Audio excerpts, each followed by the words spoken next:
Hey everyone, welcome to some casual DOK. Just gonna watch some games from PhoenixYo here as he's played against Cookies, Houston, and March 1. It'll be some fun after our tournament casts have finished. And hopefully I'll actually upload these to YouTube eventually.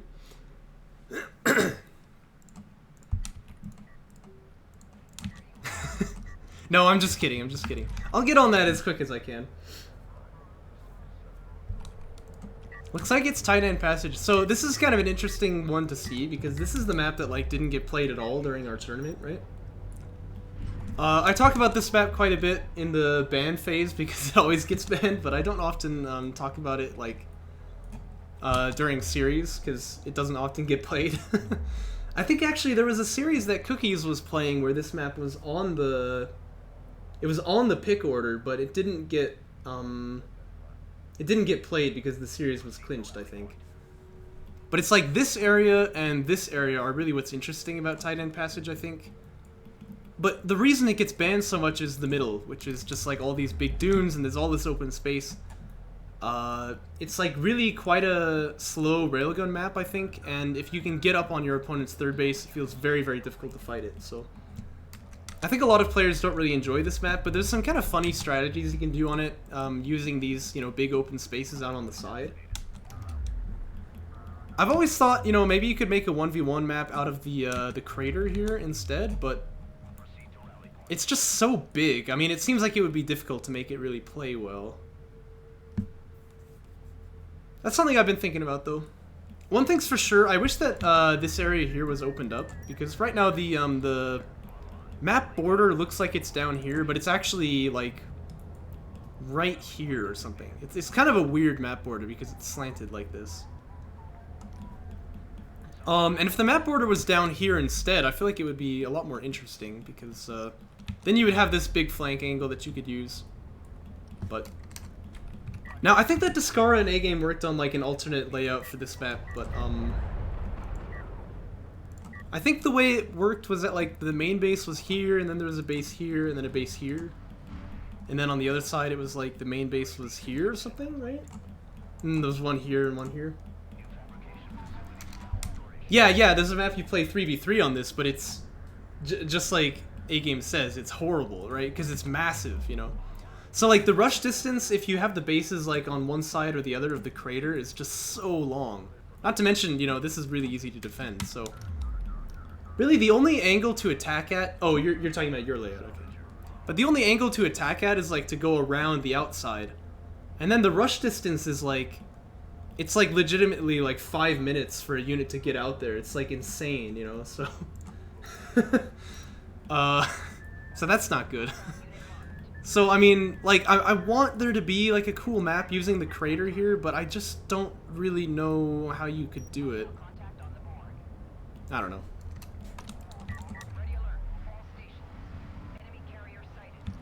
But yeah, I mean, that's true. There's some bases, like, in the middle, but... I don't know. It's kind of an interesting thing. Like, I always want to find a good layout for Tight End Passage, but... I just don't really know how to do it. You know what I mean? Like... Rip probe. Probes are so bad, guys. They just always die.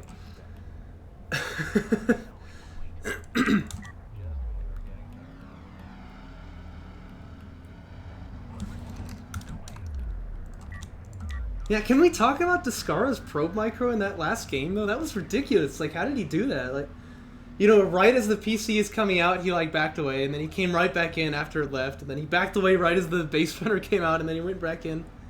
It's like, how did he do that? That was just ridiculous. I don't really know what PhoenixYo is doing, by the way, because, I mean, you want to get on 2-base, right? But Cookies is definitely, sending his base up a little bit faster here. And this is a lot of LAVs too. He's got the assault pack ready. Well, that's not true, but he's got it on the way.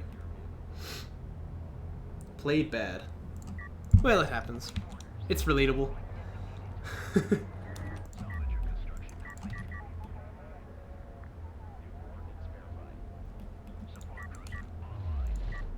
Oh, I thought he had just deployed this.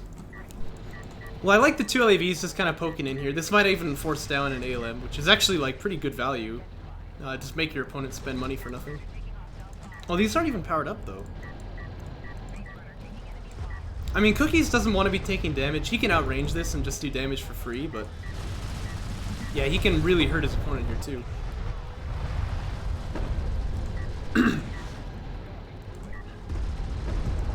He also really wants to focus fire because the support cruiser does healing, so you really don't want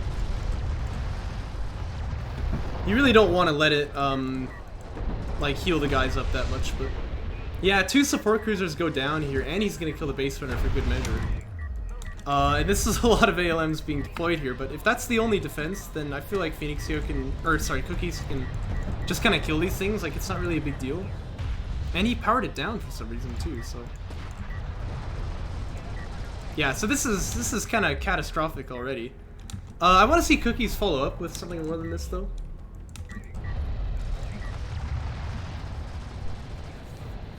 Itis. Remembered-itis. It's a new condition. It's what happens when you remember something. Very dangerous. Yeah, I don't really know what he's... well, I mean, I guess we just can't see what he's building because the replays are a little bugged out. But it confuses me, though. I'm not really sure what the follow-up here should be for Cookies. Because surely he just goes for 3-base, right? When you do such eco damage and then just kind of choke him out with railguns or something. But PhoenixYo gonna be scrambling here. And yeah, he does have his support cruiser out.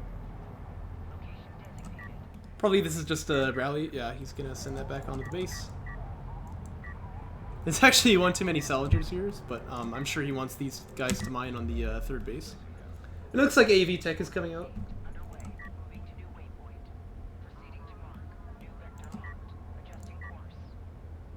Go 3v3? Pfft, what a joke.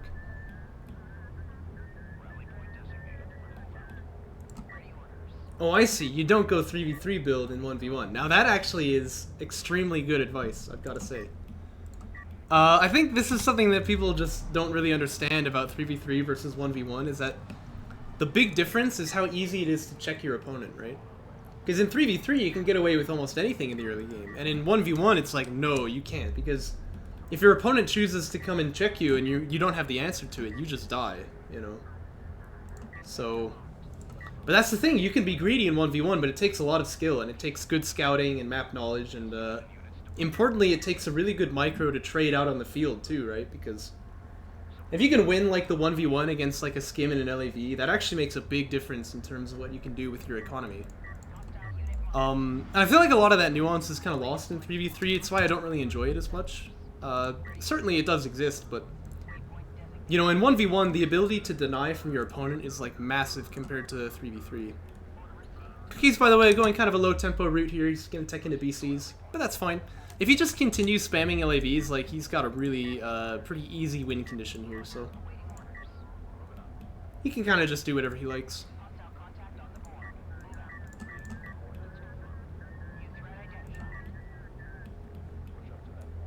And it's kind of a pity we didn't really get to see the air used at all here, but... well, I mean, kind of. You know, he sent those 2 LAVs down across this side. There's some really funny builds you can pull off on this map, although they're very coin flippy, so I don't exactly recommend them, but... you can bring, like, you can, like, if you're playing Galzian, you can bring a PC over here, and then also one over here on the flank angle that's hidden. That's a really fun one, but of course the problem is that if your opponent knows it's coming, it's very easy to punish that, but if you can get away with it, you can sometimes do some serious damage to your opponent like that. I love the extracts, by the way. I feel like that's a really wise idea, but I would love to see Cookies also get this, oh my gosh. Yeah, he needs a production upgrade. If you got this much, money, you gotta spend. So... yes, you can bring the ConF base for it out there too, that's true. I mean, this is a good map for ConF for that reason, right? You know, I used to say that, like, the #1 rule of fighting ConF was find the base runner. Like, that's the first thing you have to do in the game. And on this map, it's just so hard to do, you know? I feel like this isn't quite as true in Jaraci anymore because the base runners take a lot longer to build their blast drones, but, like, can it still be done? Oh, yes, and this would be a good map for it. And yeah, these LAVs are just kind of doing whatever they like. Nothing's changed. Still no production upgrade, but he does have BC Fab done now, so I'm sure he'll get building that pretty soon. Seems like this is a pretty casual game for Cookies here.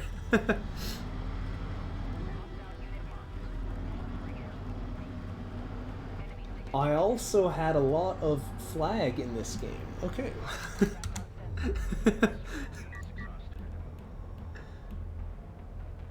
Now, what is going on with your keyboard? Looks like mobility upgrade is coming out.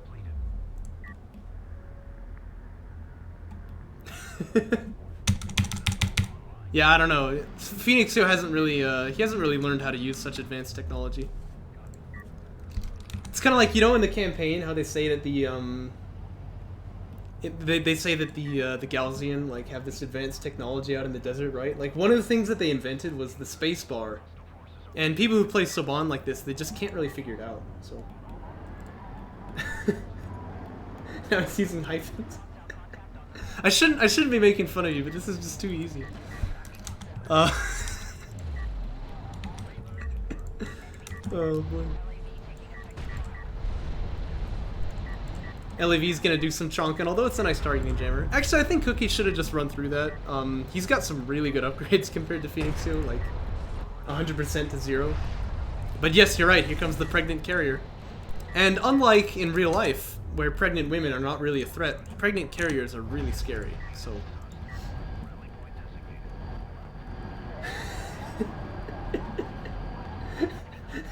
What the heck? Oh boy. The left button? Well, why are you hitting the arrow key? I'm confused, man. I'll tell you, he's not at all confused as Cookies. He's like, okay, now I win. Still would like to see that production upgrade come through, but whatever. It doesn't really matter too much. Well, that's why they call it the space bar, actually. That's the coalition name for it, right? Because, you know, the Gaussian would never call it that. No, they call it the, let me think what they call it. Well, they call it this Arabic word that you wouldn't understand, but it can't really be translated, but it sort of means, like, you know, better than coalition, but, you know. But that's kind of a rough translation. The BCs must flow. Yes. The spice melange. Yes.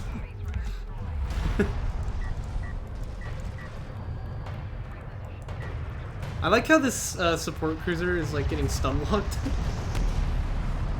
The it gets everywhere bar. Yes, definitely.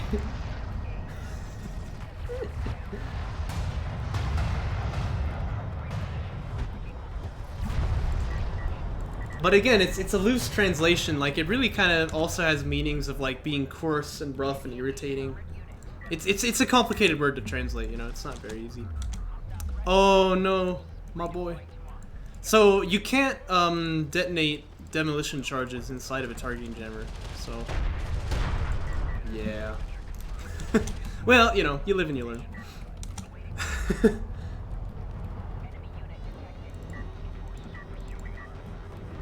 I think I actually changed that in Base Fun or Nothing, but I can't recall if I ever did.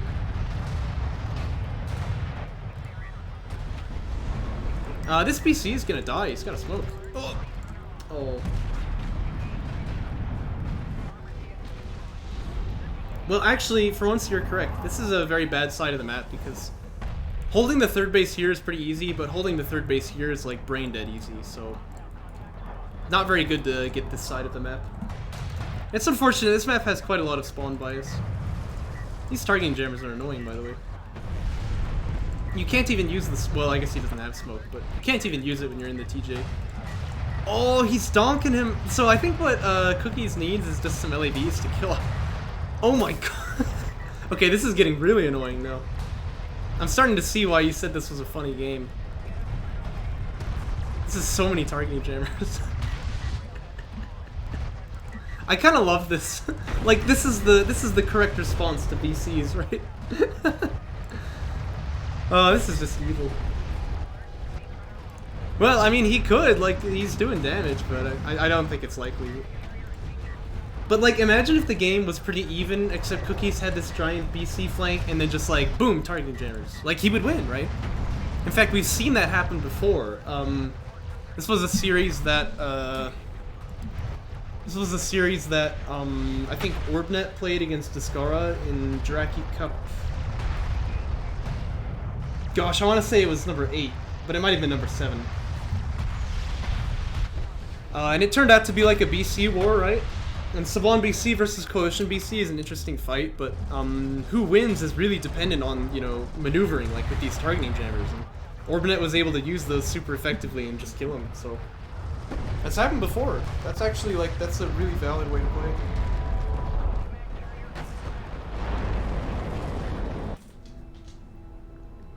If given more space, yeah, but see, you don't have any more space, because you know your space bar is broken.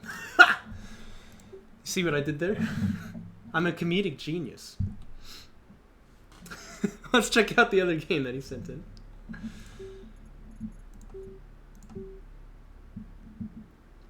You can't kite the thing sitting on your face. Well, I think he means like with the. I think he means with the targeting jammers, which, to be fair, actually, that was going pretty well, surprisingly, but... Like I said, if the game had been even there, except for all these BCs, like, I think PhoenixYo would have won, right? So it's interesting. They really can make a big difference. But Firebase is just such a good map. I mean, it's really annoying how you get stuck on terrain sometimes, but other than that, like, this map is just... Can you TJ other TJs?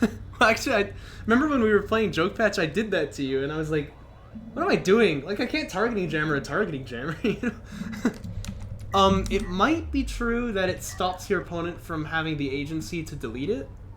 Maybe. But, actually, I'd like to test that. I'm not sure, though.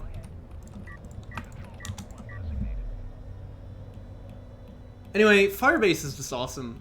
It's got space behind the carrier, which, like I said, I like this. I even would like it if the map was opened up a little bit more on that side, but I think that's kind of an unpopular opinion. I like it when the map has a bit of space, though, right? And I really love these positions out here on the corner. I mean, I think that this is really what makes Firebase great, is that you have a pretty interesting middle field with a lot of high ground available, and then you've got these places, which are like the high ground of all high ground, but it's way out in the corner, right? It's like, it's not terribly useful. So, you know, this is just an awesome map.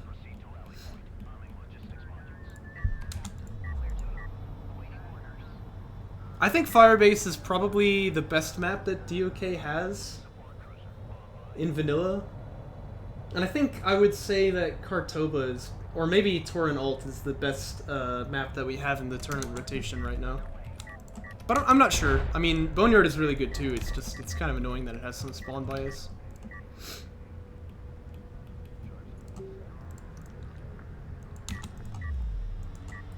Anyway, yeah, it'd be interesting to see if, like, a targeting jammer on top of a targeting jammer would stop it from self-destructing. You know what, though? I agree. College Teeth is a good map. I mean, I do like that one.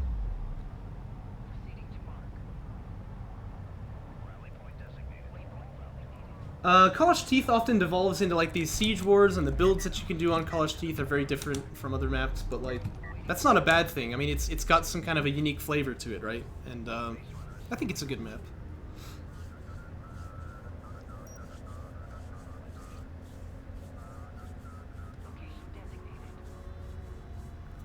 Well, I mean, I think Shallows could certainly use a bit more work, but I think Shallow's ult is definitely better than the vanilla one. Also, for some reason, the 2v2 map on Shallows, first off, exists. I don't know why. It's way too small to be a 2v2 map, right? But, also, it has, like...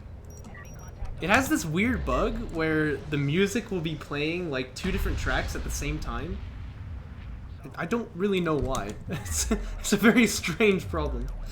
But, you know.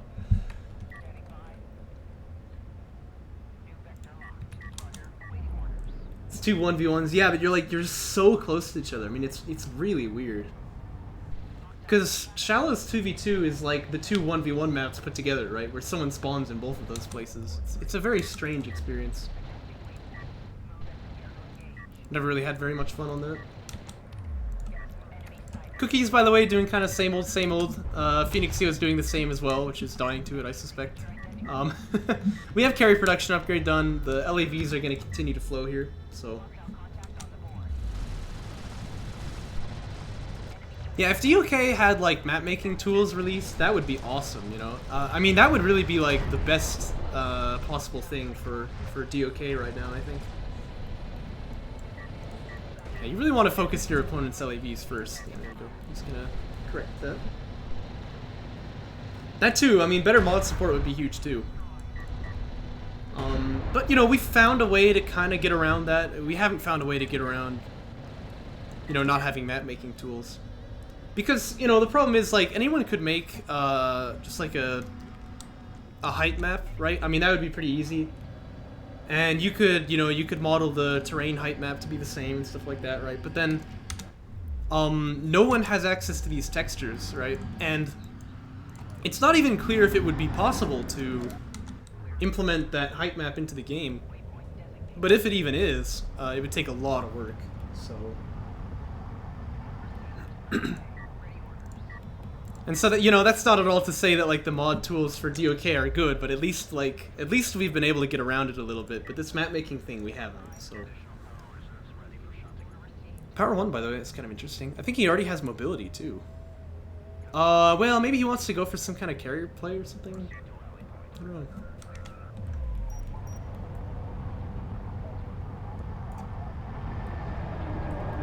Look at how shiny this rock is. Oh! What is this? Oh, terrible. Terrible. 0 out of 10. I'm uninstalling DOK. I'm never playing this again.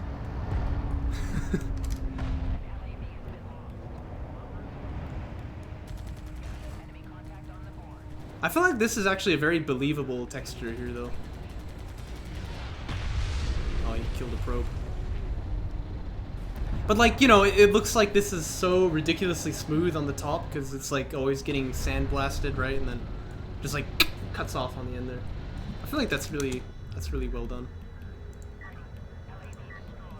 You know, Homeworld Remastered is, like, this really ridiculously beautiful game, but, like, I feel like DOK is really good looking, too. People don't really give it credit for that.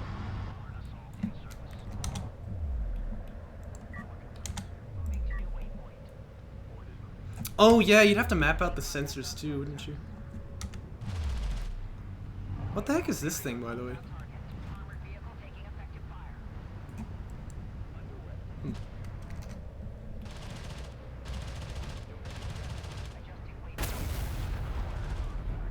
I think so. I don't know. I mean, I think that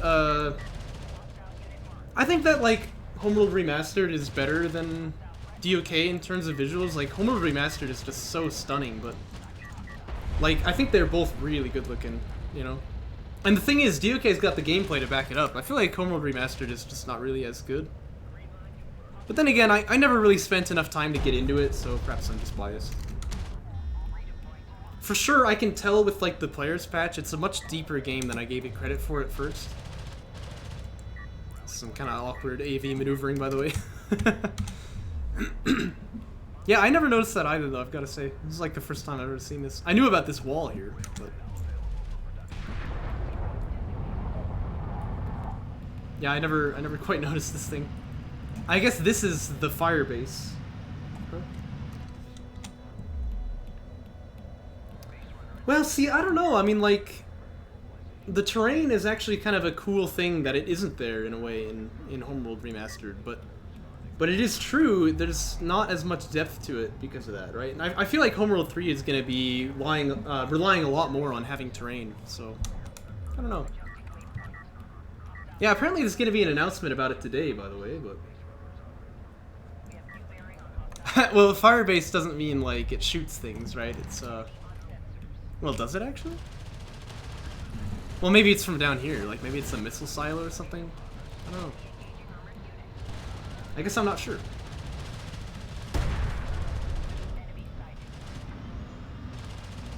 But I mean, for sure, this could be like a docking point for fighters, right? I mean, that's an obvious application of it.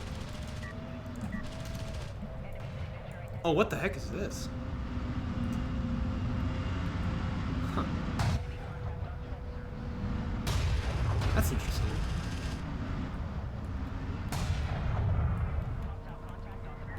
Oh, what the heck? Like, since when has this been here?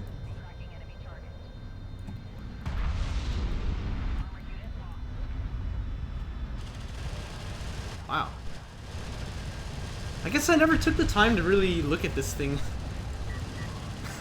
This map is kind of more visually interesting than I realized.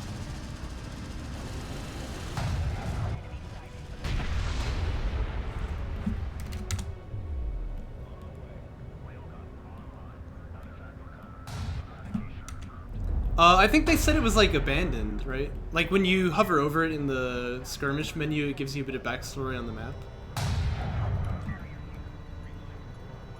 Well, oh my gosh, that's such a huge... Okay, yeah, production upgrade is good when you have a big float. But you're right, though, this hole is ridiculously deep. I mean, this is actually kind of insane. I always thought this was a little bit silly. I shouldn't look at it too long, because as they say, if you stare into the abyss for too long, it'll stare back at you. Anyway, I think a person is like this tall, right? Like this, I think this here is the window of the cockpit. In fact, let me see if I can find the door. There is a door on these things, I think. Oh, I can't find the door. Anyway, my point is, like, the railgun is really tall. The railgun is, like, I think the base runner is, like, 50 meters tall or something. Like, a person is, like, that big. Well, that wouldn't be 50 meters. Maybe we'll call that, like, 20 or 30 or something like that. So if you think, like, how deep this thing is, yeah, this is really deep. I mean, this, like, up to that visual bar there, that looks like it could be a kilometer or something. And then who knows how much deeper it goes than that, you know? And yes, carrier's 500 meters. Yeah. Oh, he's got it. Double gunship. Well, actually, that makes sense this time, because there's a lot of LEVs up here for cookies. And he's got the railguns, too. And he doesn't have any anti-air either, so that's worth noting.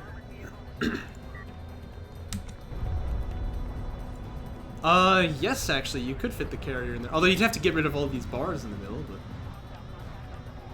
That's actually true. Oh my gosh. That puts some perspective in there, doesn't it? And then who knows how long this one is. This looks like it's maybe even deeper. No, this looks like actually it's about the same height.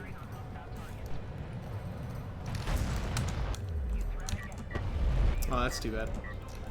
What Cookie should have done was he should have dropped the targeting jammer first, right? Also, I agree with PhoenixYo. FPS DOK could be really fun.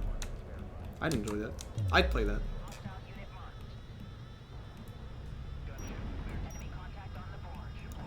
Yeah, and it's clear that this is like a hangar of some kind, but it's weird looking because this couldn't really be a runway, could it?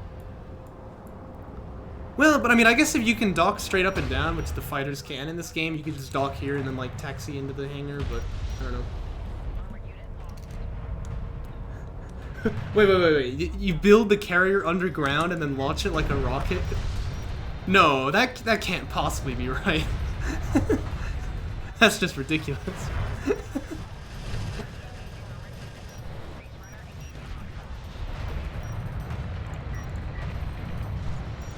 I hear the gunships whacking away. But see, again, he's using the gunships in a way that strike fighters would just do their job better. Like, I'm not sure if he's gonna kill anything here. Looks like he'll get 2 salvagers. And that's it. I mean, strike fighters would have just done this job better, so... It's not really the best use of gunships. Not to mention, they really could have been used over here, although I guess there is an anti-air turret post set up. And fighter and gunship from cookies, I like the call. Because, you know, this is gonna let you, fight the air a little bit more proactively than just dropping down a bunch of turret posts. So I think that's usually a good call.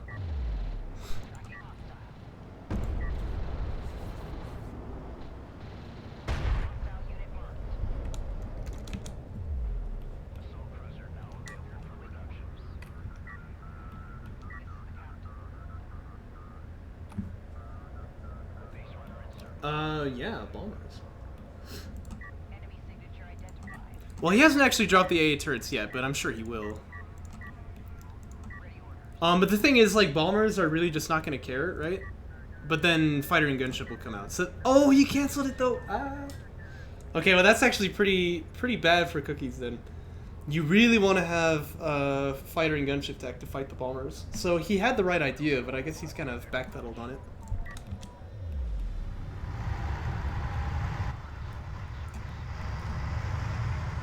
By the way, doesn't this just look like a gigantic capacitor? I feel like that's what it is.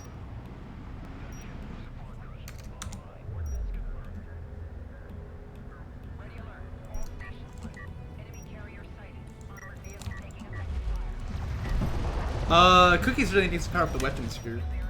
But this is still pretty annoying. Like, he has to give up the main base for a time now. You can't drop it down into your turret post here either, that's for sure. But PhoenixYo doesn't have any bombers yet. What the heck is happening over here? It's a boiler. Yeah, no, you're really not gonna need a boiler in the desert, are you?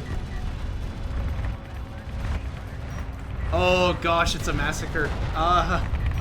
Cookies actually has armor 2 here, so these guys aren't dying as fast as they would have, but this is painful. He's actually gonna kill one of the gunships though. Oh, he's gonna kill both of them at this rate. It's a nice targeting jammer too, but he needs to keep these guys moving. Oh, they're all so low health. Yeah, they're just gonna die instantly here.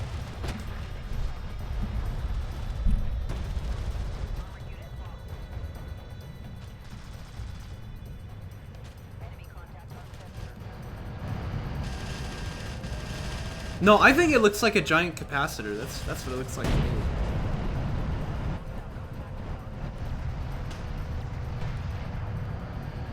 Wait a minute.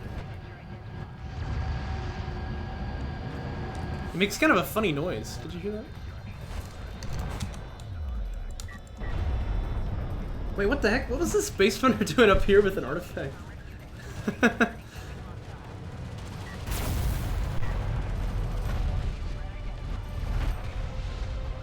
Well, they kind of do. I mean, it would explain why that's like Galzian tech and the Coalition doesn't have it.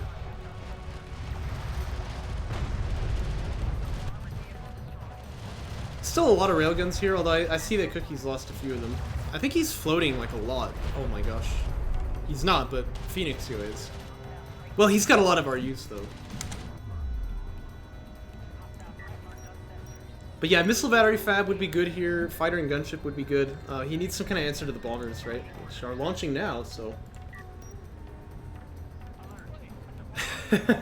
Yes, yes, exactly.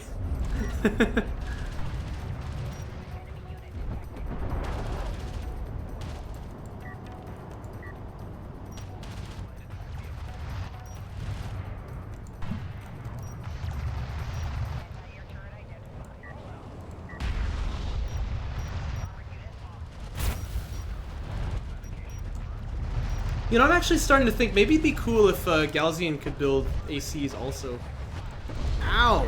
Oh my goodness. Well, that was a pretty good bomber reveal there. These ALMs are really just doing a number on the AAVs though, so they're not going to get through. But I feel like Cookie's best option to finish is to just get like extractions, honestly. But he really wants to get fighter and gunship. Like, he really wants to get fighter and gunship.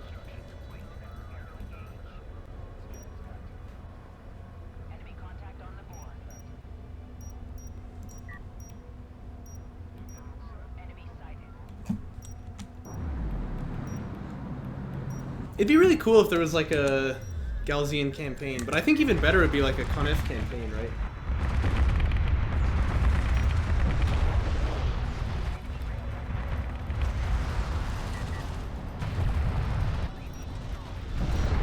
Yeah, I was a little disappointed in DOK's campaign, how like they just didn't even explain why you've got ACs. They're just like, we can get this unit now. And you know, they just didn't even explain it. Whereas there's like an explanation in the lore, like they made one in the expedition guide. It's like, yeah, you know, we repurposed this old cruiser that the Galzian used to use. And in the campaign it's just like, you can build this.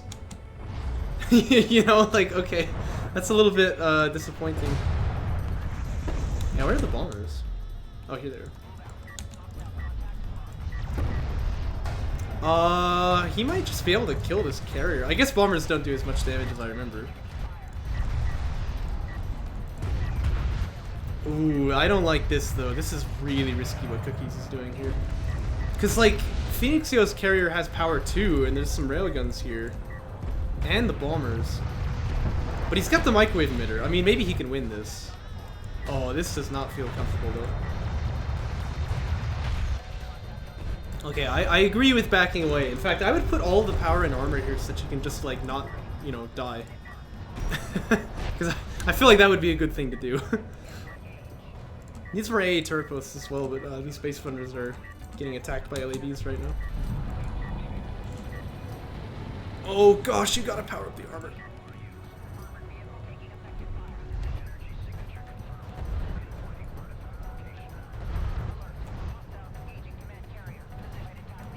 Okay, well it looks like he's gonna be okay for now. But again, like, power up the armor, because the self-heal is actually really impactful.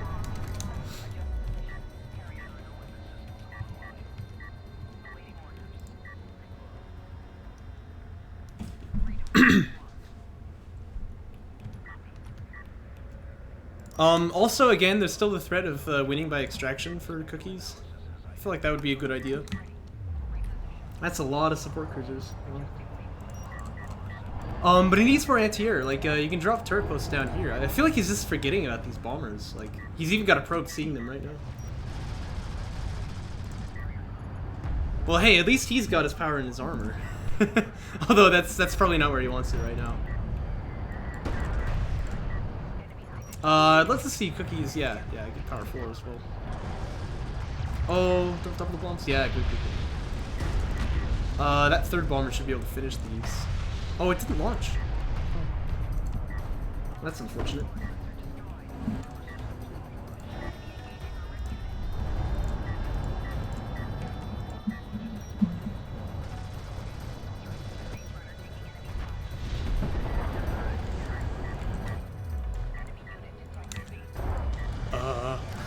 What's this guy doing here? I feel like neither of these players are really using all of their tools here. Again, threat of extraction is going to force your opponent to respond to you. I feel like that's really how you want to play this. That is a lot of support cruisers, like, holy goodness. Did he mine out the main base? Wow. That's surprising. Main base mines out really slow in Jaraci, but I guess he's been uninterrupted this whole time, so.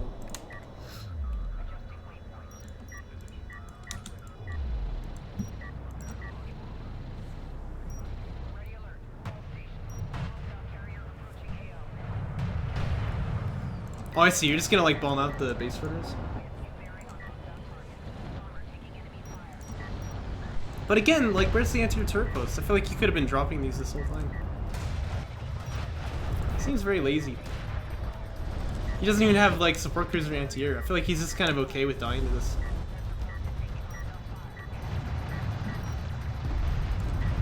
Oh, that's a really bad microwave emitter. Wait a minute, what? Oh gosh. Not this again. Well, see, this can't work because, like, these support cruisers can't kill this carrier. I mean, he will get the railguns, I suppose. But these support cruisers would really be better off just kind of sticking around with the carrier. Because, like, Cookies could maybe just, yeah, just do this. Just Hail Mary it on his opponent's carrier here. Kind of wasted that microwave emitter, though, which is not good. Yeah, I say just keep pushing this. I think he actually can win this fight.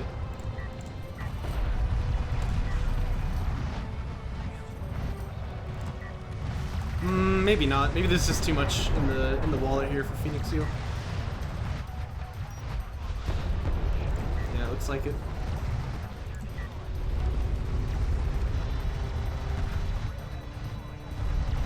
Oh, and the bomber will finish him off too. Skadoosh. Wow, that's crazy. Remember, this is like plus 20,000, so he's actually still like trading that much better than PhoenixYo. That's ridiculous. That was a weird game, man. I just feel like no one did anything.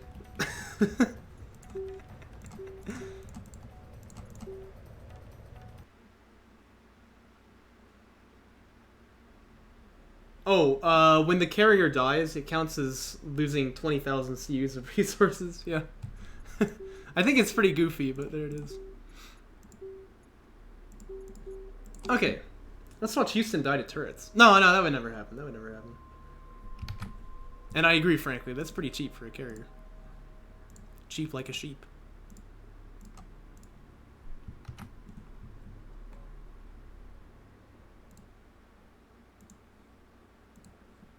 $20K RUs. I don't think that many RUs spawn on the map, man.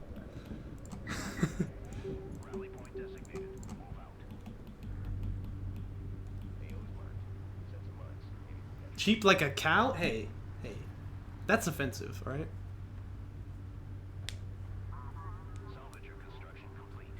Yeah, so you only get 9,000.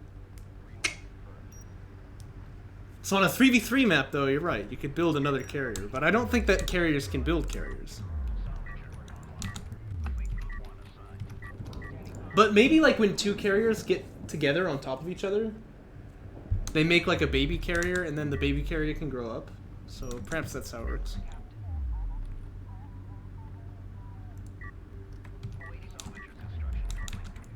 Yeah, they need to add an ability for the carrier called reproduce, but it costs, you know, 20,000.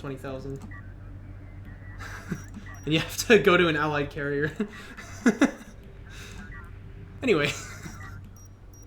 I shouldn't do that.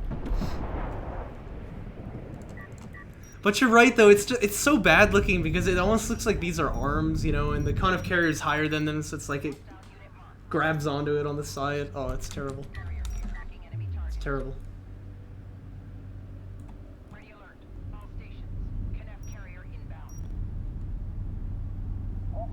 You can imagine a little baby carrier coming out of here and then growing. But the thing is, they both have rear ends like this. Something's weird about it.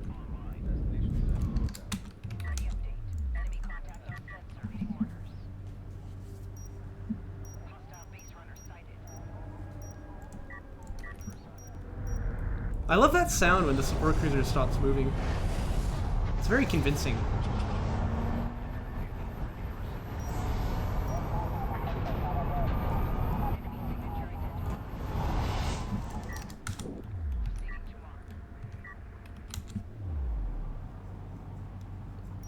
Ah, good question. Good question.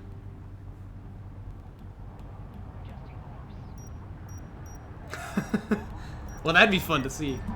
That'd be fun. Enemy base runner approaching AO. Location designated. Enemy contact on the board. Hostile forces are pursuing an artifact. Go ahead. Hostile contact marked. Adjust position. Copy. Bring in hostile contact on the board. That'd be cool. You know, I always kind of thought that they should make the Sawan BC just like literally 4 railguns strapped onto a battle cruiser, right? But instead it doesn't have quite as much range, and I don't think it has the same DPS either. But I feel like that'd be really cool, you know?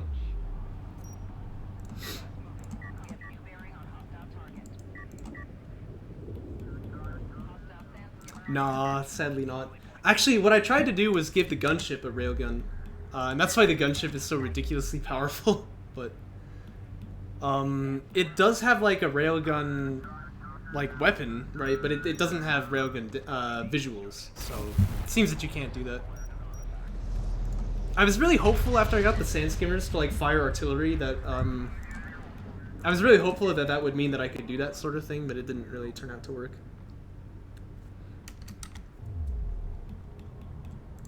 I used the same method, but it didn't really have any impact.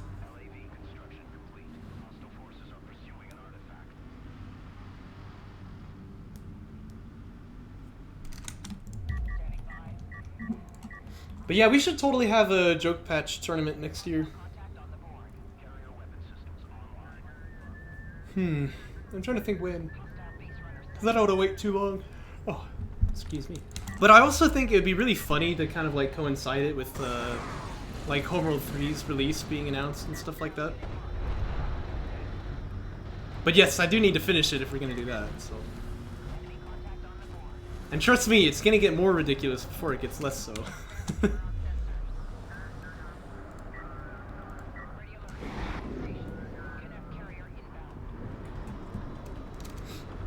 I've already got my idea for the honor guards done, which is they're like, the honor guards are like anti-air units, right? So they've got this ridiculous range, but their main weapon can't fire, it can't fire like at the ground, you know? And you know honor guards turn really slow, so the idea is you need to have them really far away so that they get vision on some air units really super far away and then they can shoot out and hit stuff. And then, yeah, the missiles are direct fire, so if you turn on the anti-air upgrade, the missiles will like shoot at the ground. I thought that'd be the funniest idea ever.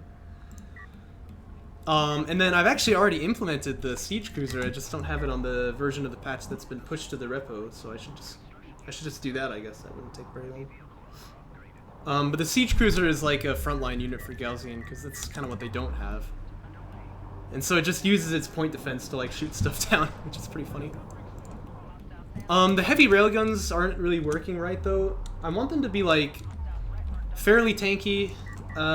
Pretty good damage at close range, but then when you turn on range calibration, their speed goes down to like actually nothing. But they gain the range of like assault railguns. And yes, exactly. That's the idea, right? So you can get the joke there.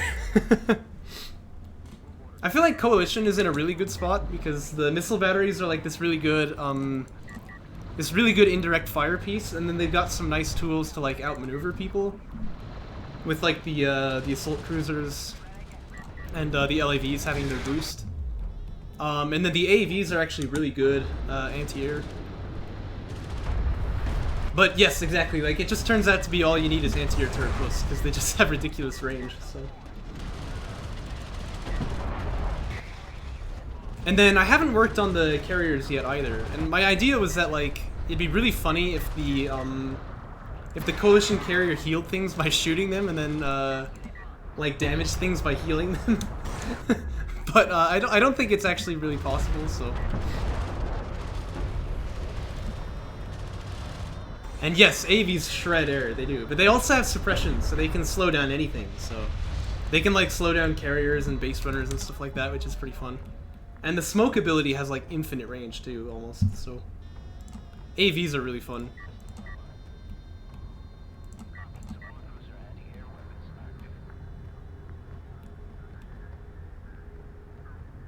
Oh, is that true? I've noticed, by the way, the Saban carrier has like a healing beam, but it, you know, obviously you can't use this. I always thought that was kind of interesting. It's a dock? I don't think so, because this is like where the healing beams come out of the, this is where the healing beams come out of the Coalition carrier. Huh.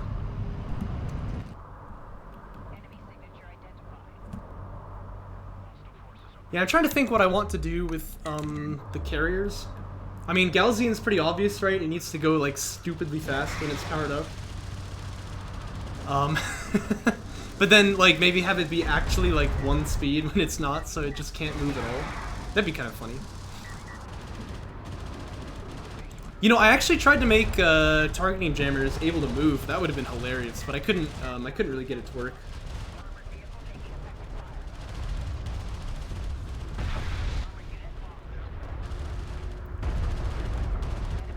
I'm thinking I want the ALMs to be, like, they have like very, very little range, but when they get powered up, they start firing like stupidly rapidly so they can just stun lock things, you know? That'd be pretty funny.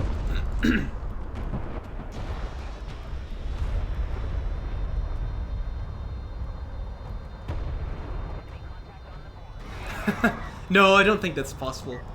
Actually, it can be done. There's a very funny video that Majir showed where he made the Conf siege cruiser when it barraged. It would do like the orbital barrage from the campaign, you know, which was hilarious. But that ability had to be taken out because we were worried it was like a concern that BBI would shut us down. Because technically the way that we did that was by spawning entities during a patch, and you could use that to circumvent the DLC, so...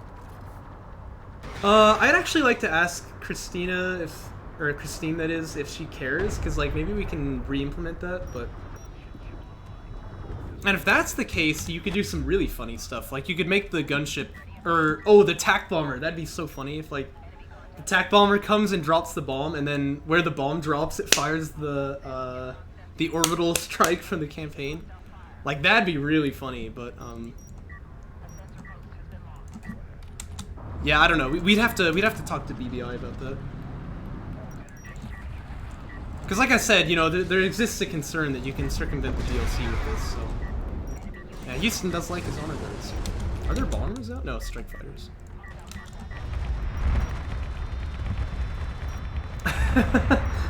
So like when the microwave emitter lands, it just spawns like 10 ALMs. That'd be funny. That'd be really funny. Whoa. What's up with this Base Runner's veterancy bar? Look at this thing.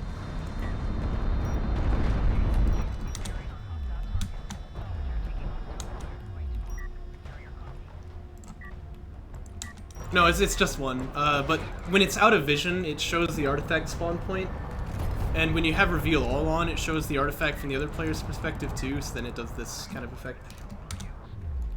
Oh, well actually, I guess that is two base runners, but you get what I'm saying.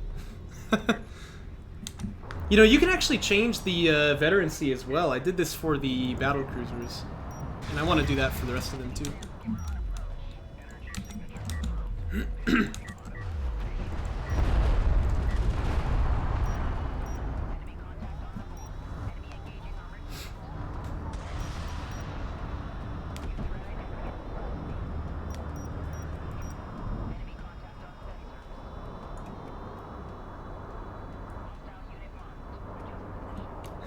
Yes, yes it is. If only like carriers got veterancy, that would be funny. And yeah, you can. Oh, you know, actually that would be really funny. Like, so what if the AC lost speed, but it like gained tankiness when it killed things? That'd be really funny. But I don't think you can really change like the weapons that it fires. It might be possible for the missile ship, but that'd be really funny.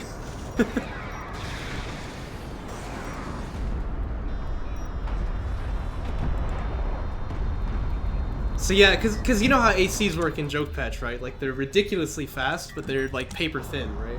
So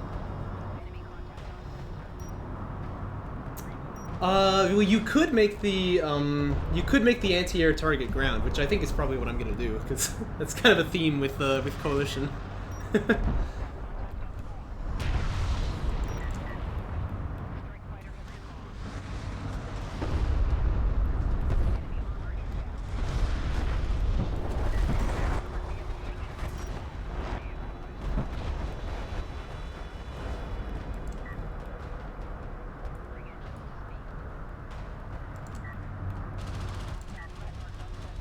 This honor guard is pretty sad. It never got to shoot anything. I mean, it must have just been like, it was targeting the guys who had just gotten away, so then it would just, you know, stop firing. But... you gotta be careful here. Although, these heavy railguns are definitely asking to get killed, but... Oh, no! Oh! Ah! Oh, what is this? Oh, no. That was terrible. It didn't even drop a bomb. These railguns, like I said, are just asking to get killed, but...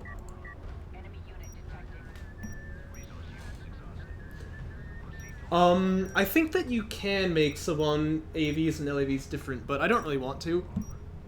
But it's weird. I can't remember which one it is now. I think maybe it's, Con F that you can make those units different, but Saban and Coalition you can't, but I don't exactly remember.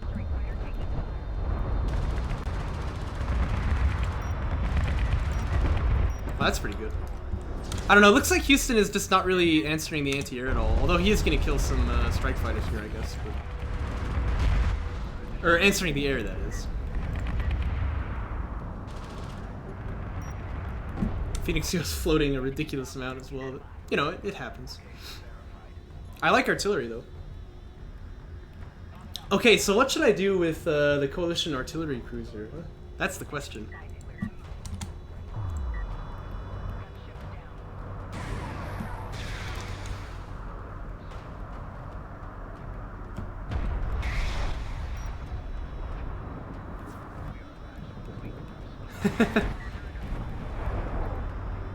Well, I'm not sure if that can be done, actually.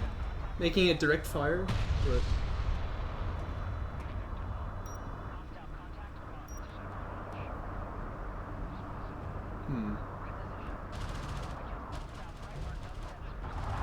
I kind of want to make the precision barrage just be like... It fires like one shot, like boom, boom, boom, you know, like really, really slow fire rate, but it just does it for like 5 minutes. That'd be kind of funny, right? Oh, nice barrage, Houston. An unprecision barrage, which just goes everywhere. You know, that'd be pretty funny. Like, make the radius for the barrage just, like, gigantic, right?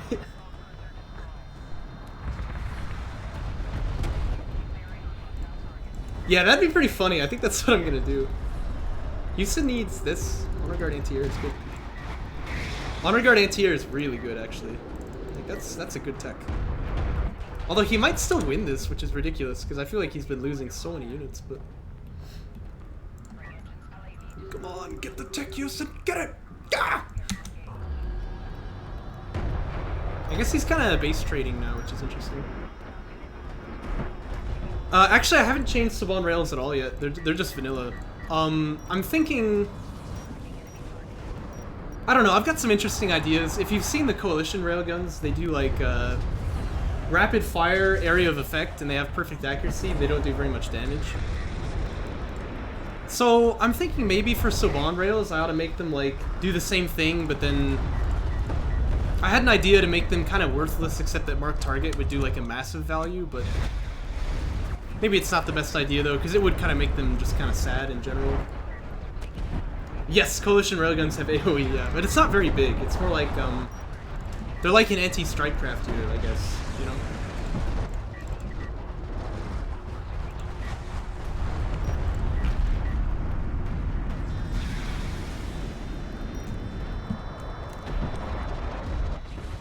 Now, you know what would be the funniest thing in Joke Patch, though, if we could do this?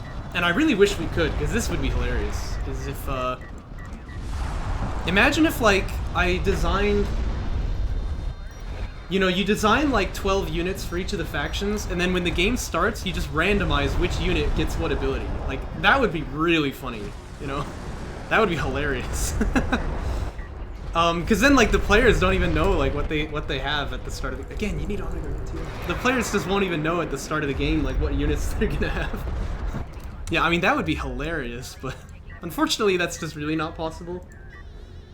But, you know... If Homeworld 3 has, like, good, if Homeworld 3 has, like, good modding, then that's definitely something I'd want to do. Because then, can you, like, imagine a tournament in Joke Patch where it was, like, you know, you just have no idea what your units are going to be, but you also don't know what the enemy units are going to be? Like, man, that would be so much fun. That'd be hilarious. But, like made the StarCraft 2 units in DOK? I mean, I guess it could be done, right? But this is a weird game, by the way. This is quite an interesting base trade.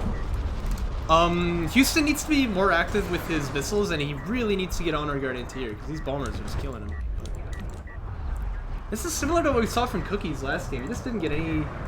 He just didn't get any anti-air. I don't really know why. Oh, you can't just stand in the barrage here. You're stuck.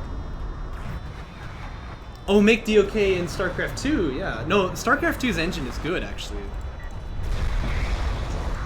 I feel like it would be kind of inferior in some ways, but at least it would be moddable. The problem is that StarCraft 2's engine doesn't really allow for the kind of, like... the kind of gameplay that DOK has, where the terrain is very variable. Instead, in StarCraft 2, it's like each terrain has a level, right? And, you know, that's like a... that's a different look. So...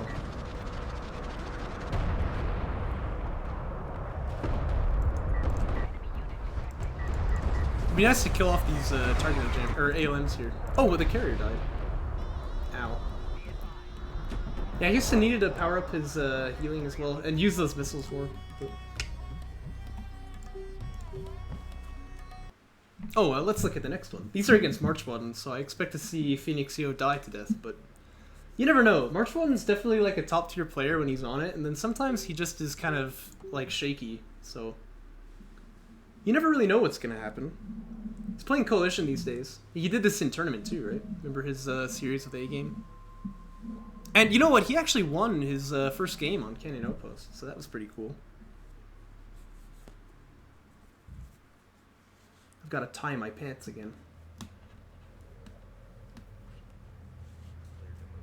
Yeah, well, someone was modding DOK into another, like, voxel-looking game, but I can't exactly remember. But it... No, it was some, like, Desert Warfare game or whatever. It's not like the one that you're thinking of. I'm telling you, Phoenix, that's a cool idea. Like, if you really do manage to get that going, I'd like to see it. That'd be cool. Saban railgun into a flamethrower, like tanky short range. Okay, that's an idea. That's an idea. That'd be pretty fun.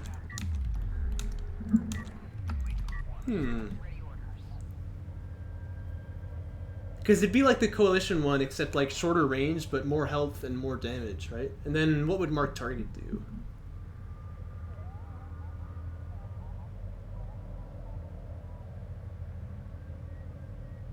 Yeah. Maybe you could make Mark Target just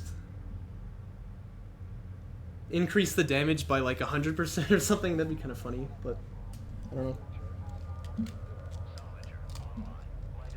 Well, Mark Target changes accuracy. Like, maybe it'd be cool if you just made Mark Target do 100% accuracy on whatever it hit, so that, you know, the rest of your units could just, like, destroy it. But no, I don't think you can... I mean, you can make Mark Target have a different range than the weapon, but you can't make it change the range of other weapons, so... Yeah, I don't know, I'm trying to think of something funny you could do with Mark Target, but...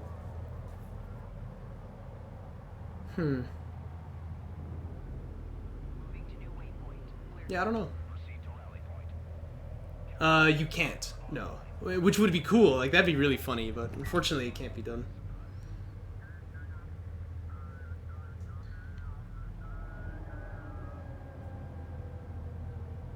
Actually, Phoenix, I think that's a good idea, because if you reach too far on a first project, it usually doesn't get finished. Like, I think first project, it's fine to just kind of get nothing done, but you did something, and then you have the experience, and then you go for, like, something more ambitious, so that's probably not a bad idea.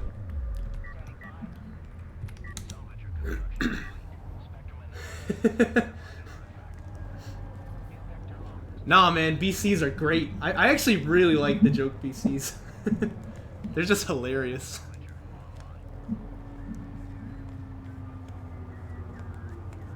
Not to mention, when the BCs get veterancy, they gain, I think, 10 armor for the first level, and then 20 armor for the next level, and then 40 armor for the next level, and then 80 armor for the next level, and then 160 for the last one, so they become, like, stupidly tanky. It's just, like, impossible to kill them.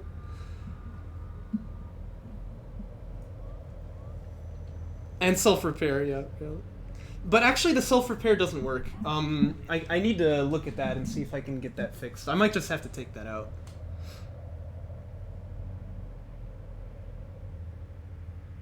Enemy signature identified. Tracking hostile. Orders green. Armored assault online. Heavy vehicle armor upgraded. Copy. Yeah, I could definitely do that, where, like, the smoke, immobilizes him and then lets him heal up. Armored assault in service. Hostile forces are pursuing an artifact. I'm not sure if I want to do that, though, because, like, the BCs have so much health already. It's kind of... LAV construction complete. If the joke self-heal did damage. Yes, actually, that would be hilarious. That would be hilarious, actually. Oh, jeez. I want to do that now.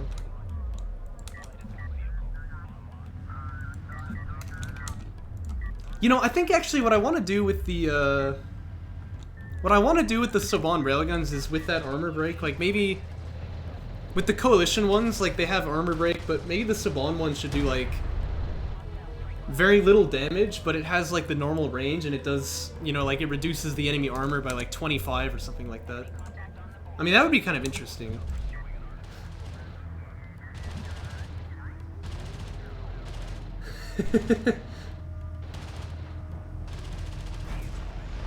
Armor break. So when a railgun hits a unit, its armor is reduced by 5, and that stays until it stays for like 5 seconds or something, and then it goes away. I think I want to do that with the Saban railguns, like turn them into like a support unit, right? I mean, I think that'd be really interesting.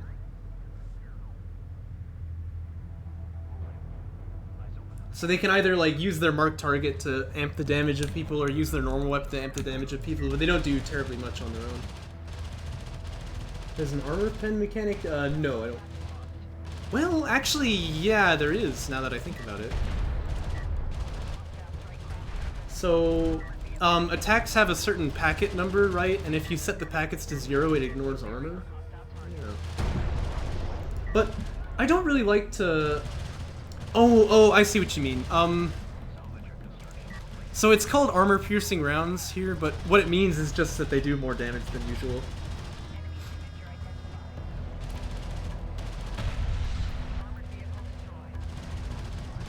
March 1 needs to power up his well, power. I don't really know what he's doing here. This is kind of like these AVs kill him. Oh gosh, he's dying on the main base too. Was that a turret? I think it was. Oh my gosh, he just GG'd. PhoenixYo just kind of walked over and killed him. See, this is what I'm saying. Like, sometimes Marchwadden is on form and he's like a top tier player, and sometimes he just dies. I don't know. It's interesting, the difference in his consistency.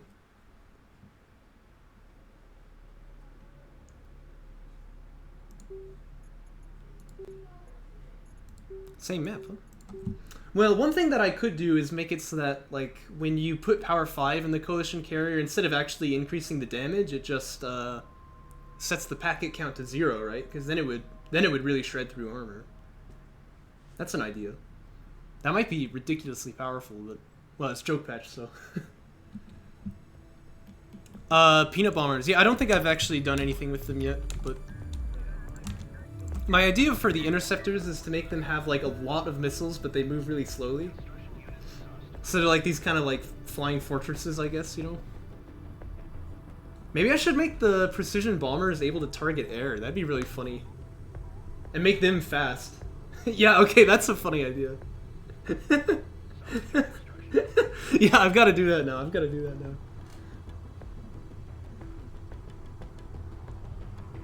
No, there's assault railguns, but heavy railguns are gonna fill that role too after I fix them. Because right now the range calibration is supposed to increase their range by like 5,000, but for some reason it doesn't work. But no, you remember what I'm doing to the siege cruisers, right? They're gonna be like this anti-ground unit, like a frontline tank. I don't know about Conef though. Need to figure out what I want to do with them. Salvager det packs are a lot more powerful than usual, by the way, as well. But they're not like. Actually, I think yeah, they're exactly the same as Base Phone or Nothing patch. I think. No, I'm not gonna do that, Phoenix. Oh, I see. Like you give bombers the range of siege cruisers. Well, I feel like that'd be horrible, but I don't know. It'd be kind of interesting.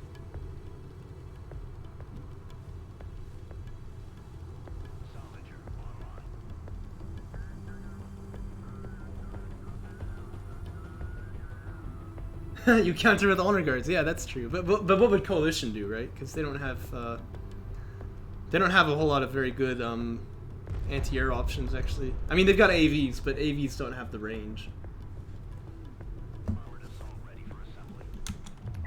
I think that strike fighters are like, if I recall, they're slow, but they have a big vision range, And then gunships are like fast and do a lot of damage, but they don't have any vision range, so you have to like use the gunships to spot for them or something. But I can't exactly remember how it goes.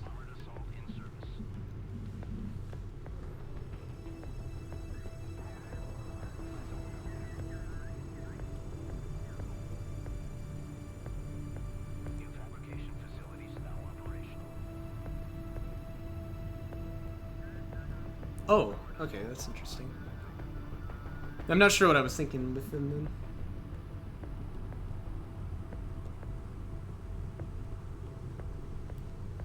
then. But yeah, I'm pretty sure the idea was supposed to be that, like, strike fighters can spot for the gunship, but gunships can't do much damage on their own because they don't have any vision.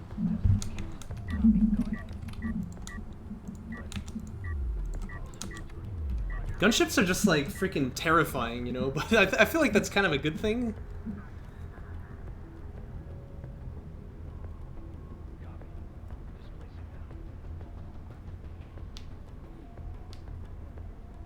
Yes, that's true. That's true. I mean, any unit which reveals itself to the gunship can be shot at by it, right? So that's actually a big problem. So it's interesting, isn't it?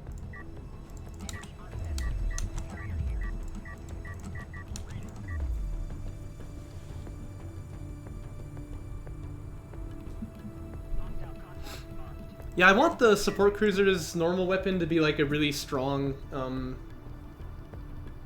like anti-air weapon, right? And then give support cruiser anti-air like anti-ground capability. I feel like that'd just be really funny.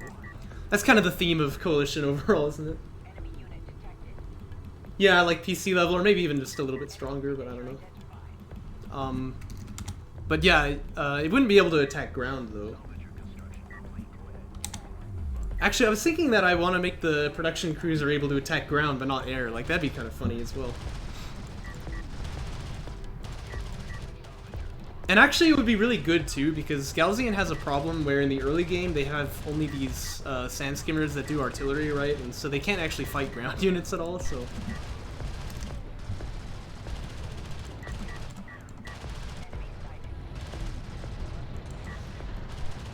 I feel like March 1 is just dying to this again. He needs to smoke this PhoenixYo though. There it is. Where's these guys? Okay, there we go. I mean, this is like exactly the same as last game. I'm amazed that March 1 is like potentially gonna die to this again. Oh yeah, look, here's the heal beam. But you're right, it doesn't turn. It stays still. But you see, like that same thing is on the Savan carrier too, but it doesn't obviously do anything.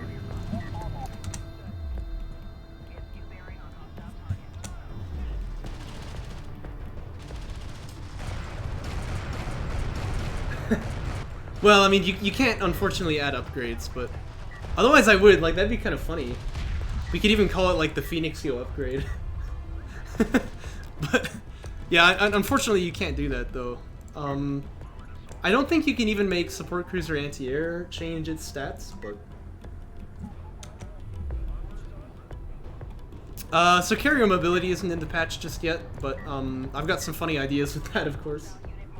Like, give it no power, but give it, like, 20 or, like, 50 extra speed or something like that. I feel like that'd be pretty funny.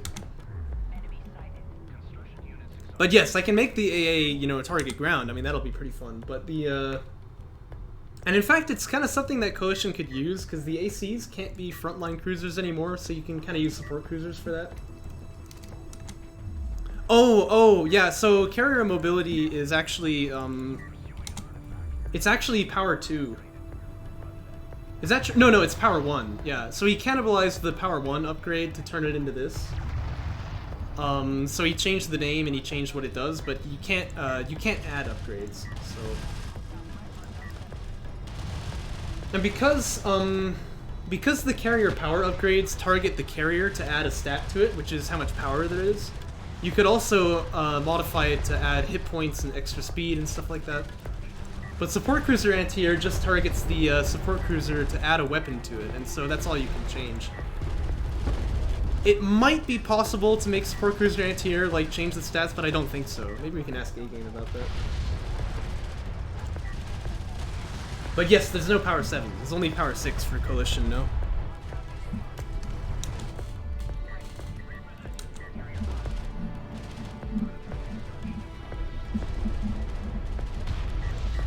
But yeah, I mean, for sure I'm gonna make the anti-air upgrade do, you know, ground anti-air. That'll be kind of fun.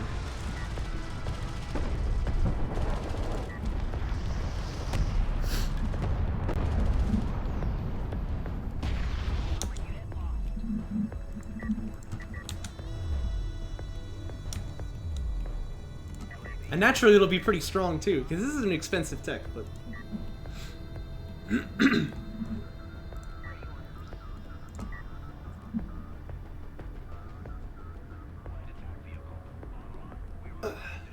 no, because again, you can't add upgrades. You can only have one, so...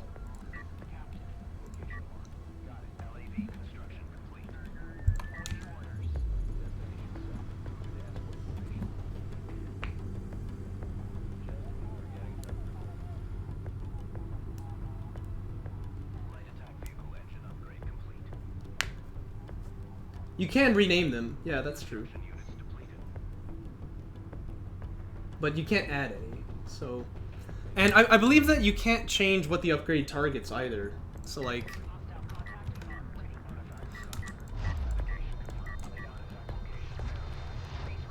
Yeah, so, like, if a carrier upgrade, it targets the carrier, right? If you want it to change, like, how a base runner works, I don't think you can do that. But... You know, one upgrade that I would really like to add is base runner inventory for Sawan, but unfortunately we haven't been able to do that. Oh, you gotta target the turret. You gotta target the turret! Ah! Oh, this is terra bad. You can drop a jammer on it though? Yeah, that's good.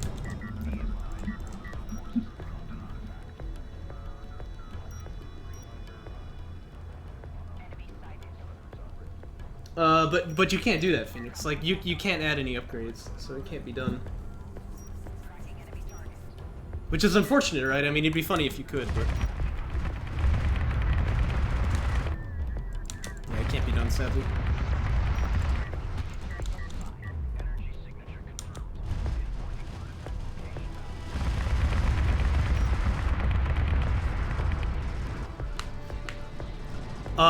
Yeah, so, I mean, that would be, like, the ideal, is to give it a, Like, what if you could give the Saban base runner an initial cooldown on the targeting jammer, but then you could get base runner inventory, like you do for Coalition, right? Oh, this is so smart! Look, he's actually targeting the targeting jammer here. That sounds funny to say. Because if you can kill that, then the turret wakes up. Yeah, okay, I like this. That's quite clever. Anti-air turret post getting set, that's a little too late, isn't it?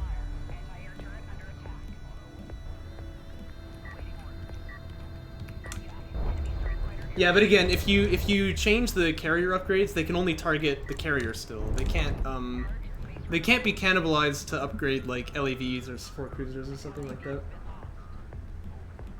So this mobility upgrade is actually power 7. That's been changed to do this. It costs about as much too. It's really expensive. Well, that's not true. I guess the higher systems upgrades get really expensive. But... yeah, but unfortunately you can't make new upgrades for other units. But if you could, man, that'd be awesome. There's some funny ideas I've got.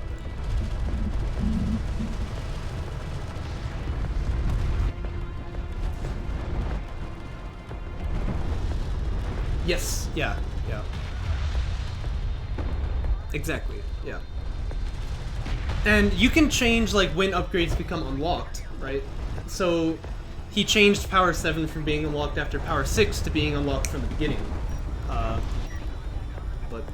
But no, you can't change campaign upgrades either or you can't steal them, that is, because they, what's going on over here? Oh, that's just air launching.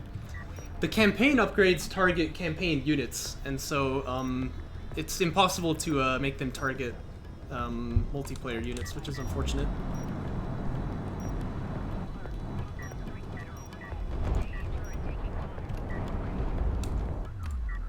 Well, it still has to be an upgrade, right? Like I can't change the SCAA upgrade to do anything except for modify like a weapon on the support cruiser, right? That's all I can do. So but it's possible to change that weapon, so I can make it more impactful, but I can't really do much else. Speaking of support cruiser, oh, this is actually really good for PhoenixYo. He didn't lose any gunships, and he killed a strike fighter, I think. Yeah, so they're all different units. Yeah, so I think the way it's set is that in the like game files, they call all of the units like either MP underscore and then the unit name, or SP underscore and then the unit name.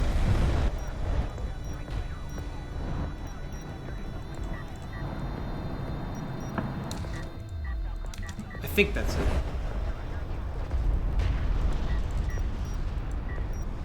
So they're actually different units. In fact, for the multiplayer campaign that Serum is doing, we often use single-player units as kind of like a special unit. And it's pretty noticeable, like, if you can control-click, like, one of them won't select, right? Because it's actually a different unit. So... yeah, you know, he's doing like a role-playing game for DOK. It's pretty fun. You should join it next season. Just ping him about it, and he'll let you know the details.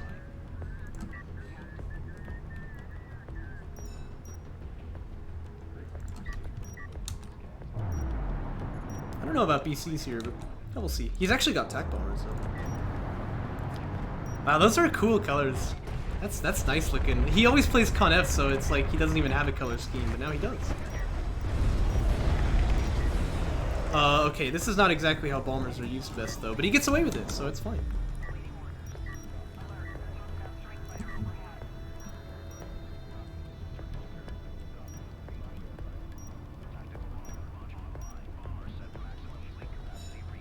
Yeah, I agree. I agree. But yeah, I think support cruiser anti-air, I just want to make it be, make the anti-air weapon able to target ground, and it would be the same as like, it'd be the same as like the AA turret post does. I really wanted the coalition turret to target air, but I couldn't make it work for some reason. Like, I think it can target both, but it can't, like, I can't make it only target one for some reason, and I don't really understand why. Maybe I need to look at that again. That's some pretty good damage.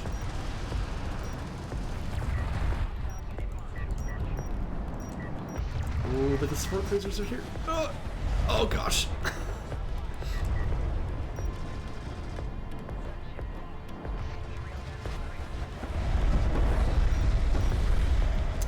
You know, maybe I can, actually. That'd be a little bit goofy, though, because then maybe it would, like, target ground units. I feel like that's not an ideal solution, but it might work. But the thing with AAVs was that I wanted them to be able to target ground because they do the suppression ability.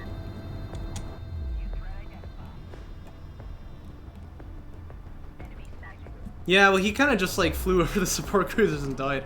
It was a pretty good attack on the main already, though.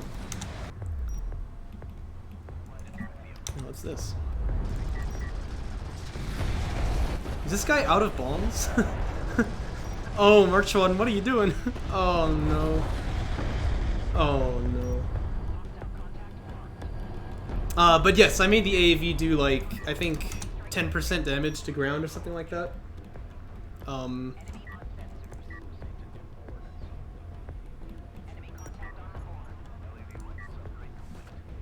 So just do the same to like the ground turret. Yeah, it could be done. I think instead what I'm gonna do is make the anti-air turret like short range, but it doesn't have line of sight, and then the ground turret be like long range, firing like a BC shot. You know, I think that'd be kind of cool.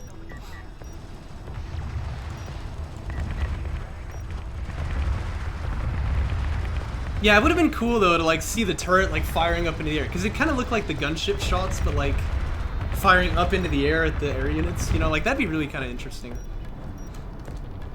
Oh well. Skadoosh. Now that's a lot of damage! Okay, again, you want to dock this guy though. Oh gosh. That was kind of a pointless death.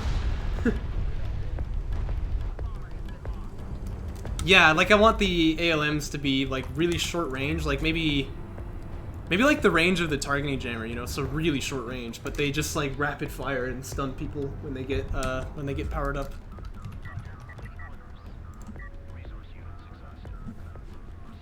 Yeah, I really like this idea of the ACs and their veterancy though, right? Like make them lose speed when they get veterancy but gain damage.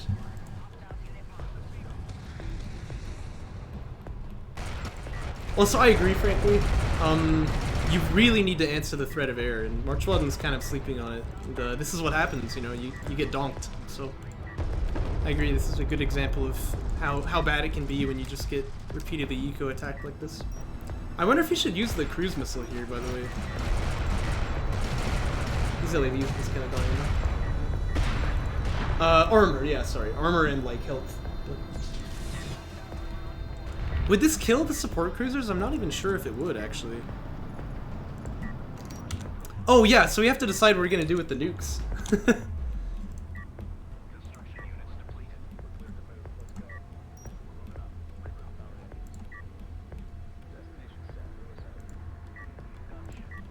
I think it'd be really funny if, like, the microwave emitter just lasted for, like, 2 minutes or something like that. But it did, like, it does really little damage, but maybe it lasts for, like, 5 minutes, like, this ridiculously long time that it stays there. Yeah, yeah, where it's just like... Yeah, that was kind of a cool one.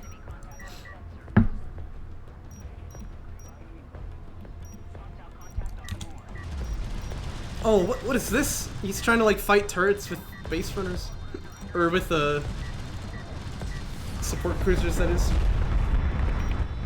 Oh, don't smoke the turret. That's a mistake because it's actually doing so much damage to the support cruisers. And turrets, or that is, smoke actually doesn't stop air units from hitting things because air units don't need line of sight. So. Oh, but instead of money, it costs you health? Okay, that would actually be hilarious. Oh man, that's a really funny idea. Anyway, it's possible that Galaxy Nuke could be like campaign. I'd have to look into it, but it might be able to be done. It costs health to fire the nuke. That would be so funny. I don't think it can be done, but I want to look into that now, because that'd be hilarious.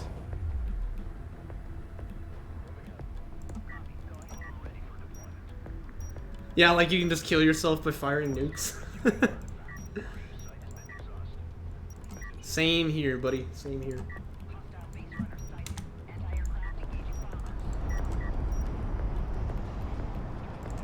It'd be interesting if the coalition nuke did like more damage, but it had the really small area of effect.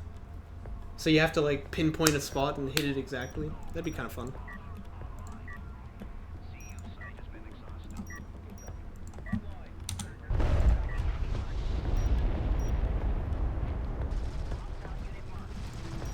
Indeed.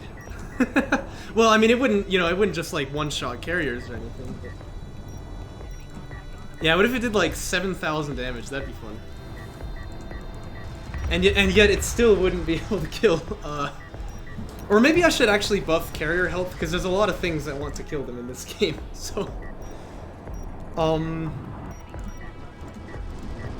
but yeah, the thing is like battle cruisers have 40,000 health. So, oh, that's a terrible nuke. Actually, it didn't hit anything. Oh gosh, this is how March Walden dies. He's got his CAA finally.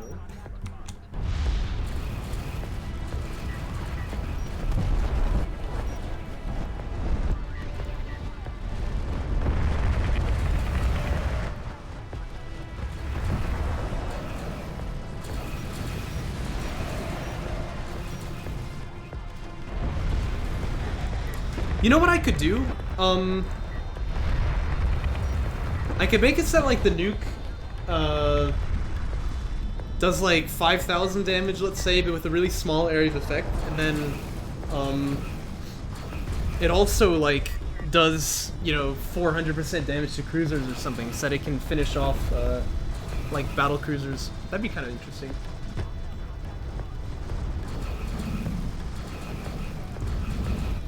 Actually, yeah, that'd be kind of fun. You can achieve that effect just by increasing the number of packets, right? So it does a lot of damage, but then it does a lot of damage. But if you have armor, it really gets reduced how much it does. Increase the number of packets, and then the AOE perhaps, and then increase the damage overall. That'd be kind of cool.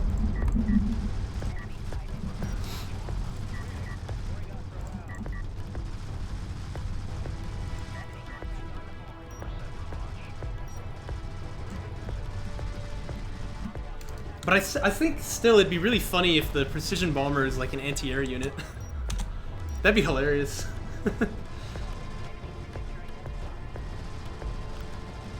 You know, again, if we had the, like, what I would really love to do with the TAC bombers is if we had the ability to spawn entities, like, every time the TAC bomber dropped the bomb, it could, like, land and just have, like, a tiny little explosion that does nothing, and then summon the orbital strike to smash the area, and that would be hilarious, you know? That would be hilarious. Make the Calzian and Conf units air units. So, actually you can do it, but it's not a visual change. It's only, like, by the calculation, which means that units that do anti-air can hit them, but units that do anti-ground can't. So it's a little bit underwhelming, but it can be done.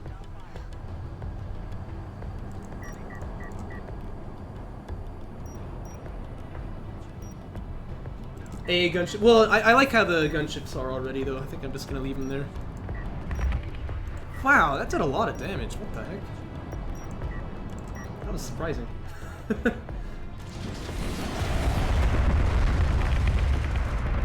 I think he just used a bomber on a logistics module. I mean, either way, this game's pretty much over, so... What the heck? Like, what is this? Oh, March 1. That's a bad nuke.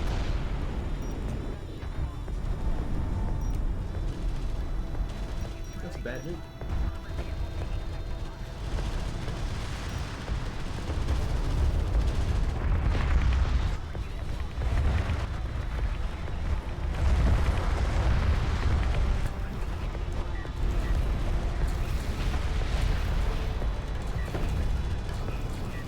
Well, this carrier is really powered, though, actually.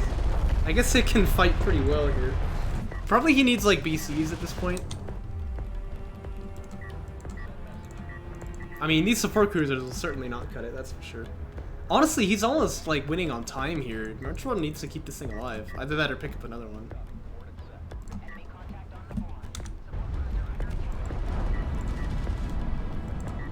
That is a very veteran base runner.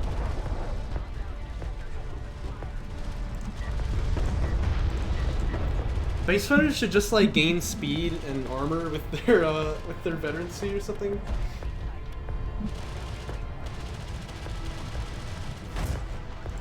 So that like if you're not careful and you let your opponent's base runners get vetted up, they can just like zoom around the map and pick up the artifacts. That'd be really funny. That'd be really funny.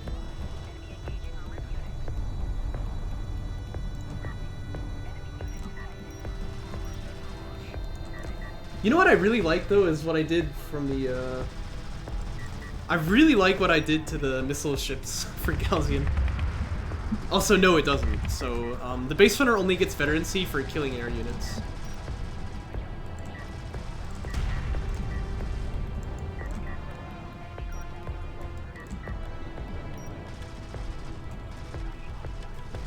It's 3 minutes to the, or 3.5 minutes, that is, till the clock runs out. He's, like, gotta pick up some artifacts here. Good turrets, though.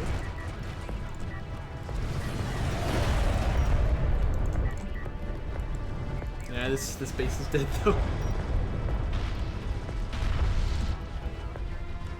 Actually, the turrets are bad. I take it back. He needs to set one up right here.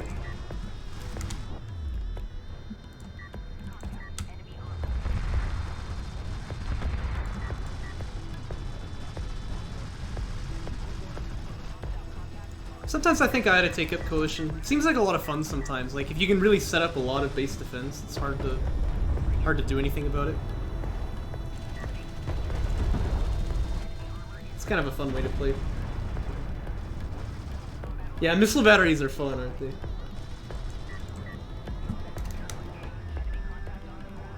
I need to make the, hard to make one siege cruiser. Well, but I mean, the point is that it's not easy to backstab you, right? Because you can set up all these hard points here. It doesn't, I mean, it's true, it doesn't really work super well when you get further out, but...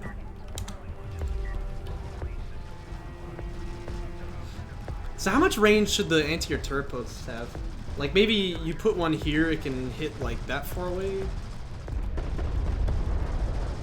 Because I want the idea to be that they're quite bad actually on flat ground. Like even LAVs could outrange them, but if they're using, you know, their ability to shoot over terrain well, then they'd be really strong. Okay, March 1, this is ridiculous. We gotta clean this up. It's 2 minutes to sudden death here. Oh, he's got a battle cruiser.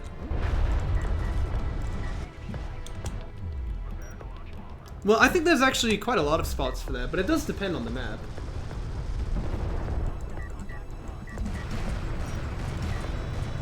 The other thing is that they actually don't really do much damage. I want to increase the damage that they do, but then reduce their range by quite a lot. But, you know, the anti-air turret post ought to be like what you use when there's a lot of terrain, and then you use the normal turret post otherwise, because it's got much better range. Okay, March 1, you've got to stop this extract. You've got to set down some turrets or something. And don't put them both in the same place. Oh, gosh. Because he can tie for now, right? Because it's 1-0, but he holds an artifact. But if he lets this one get out, he loses.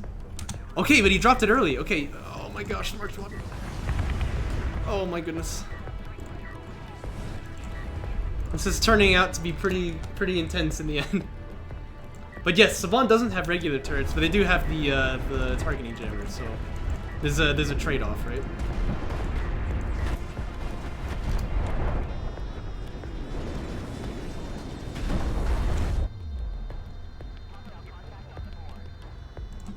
Well, you won't win on time though, because he's holding an artifact. So that can tie up the scoreline. Oh, and you lost that one too. Oh man. It's gonna come down to the wire.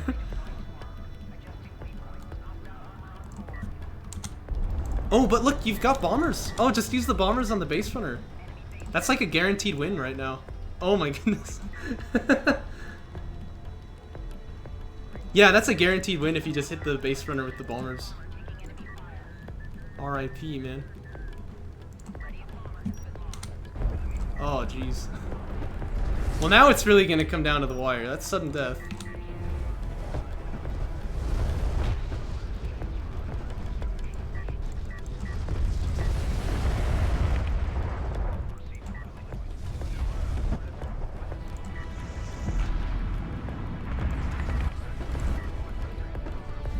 Where's that BC?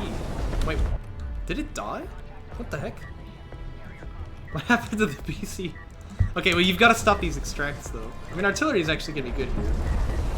I really think the answer to this game was BCs instead, because this carrier is so powered up that it's gonna be really hard to kill it. Like you can see how like this artillery is just tickling it.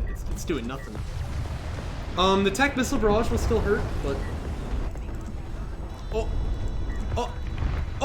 oh, the missile batteries. Oh gosh, yeah, that's terrible. This thing's got to heal up. Oh, the mortar is gonna kill it. Okay, actually that did nothing. Well, the missile barrage is gonna hit, and this missile barrage will hit. Okay, yeah. I mean, oh, this is really all in though, because like if this base runner extracts, it's game over. No, you can't leave. You gotta keep chasing him. You gotta keep chasing him. Oh.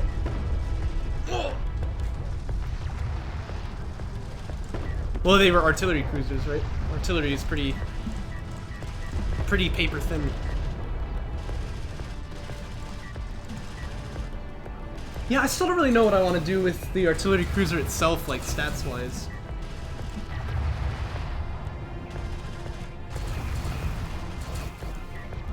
Yeah, well the thing is, he's got all the speed because he's invested in the power, right? Like, you don't even have mobility, so...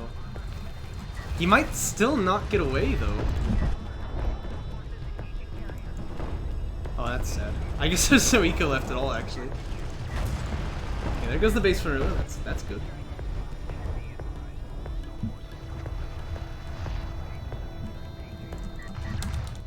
This is insane, man. This is a very curious game. It's not often it goes to sudden death like this.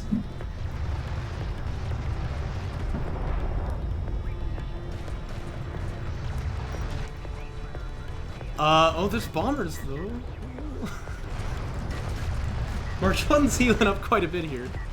But this is scary, right? Wait, it didn't drop the bomb. Oh.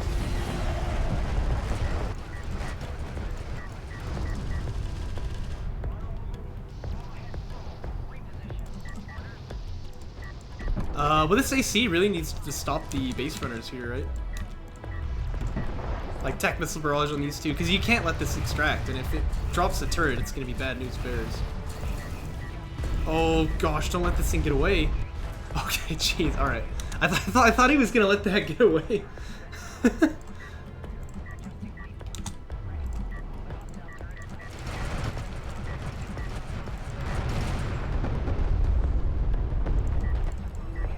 So I think there's kind of like two ideas for what I can do with the Saban carrier in Joke Patch.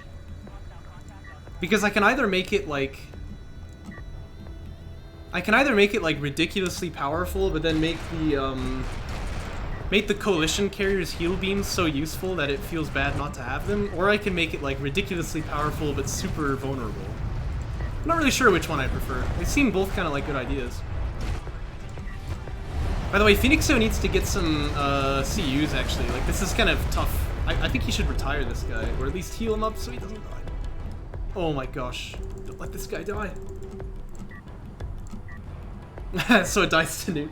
No, I mean, it wouldn't have like a low hit point pool. It would just have like very low armor. But then again, like, armor is a system that you can power up, so I don't know.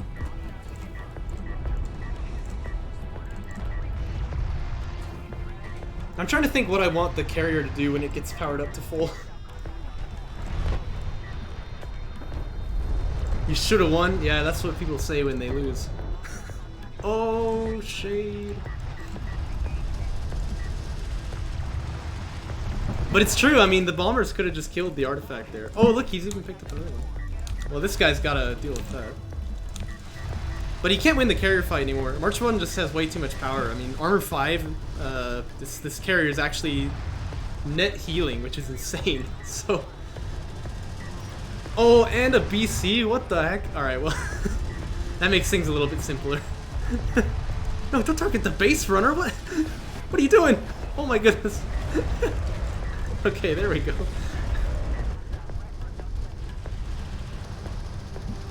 I agree though, this was a really fun game.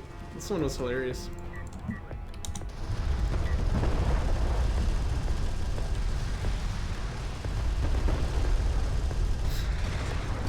Yeah, because I agree with that mobility upgrade, you would have just run him down. But you know, you could have also just gone back to base and kept mining. I don't know. I think there's one more in this replay pack.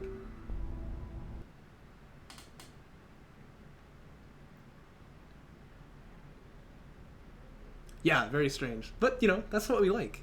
That's what we like.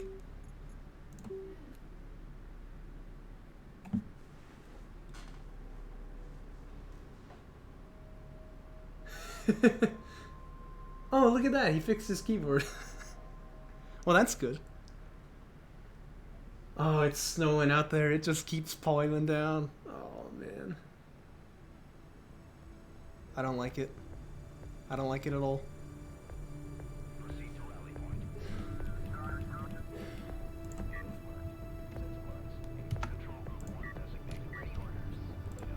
PhoenixYo has discovered the secrets of the spacebar. Very impressive.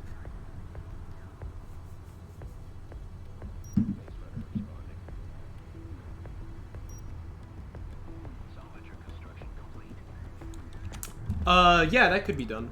I think I really like the idea that I had for him, to give him like this really big armor break and then not a huge amount of damage. Although I don't want them to be like weak either, just... You know, Coalition railguns have like this boom, boom, boom, boom, boom fire rate, so...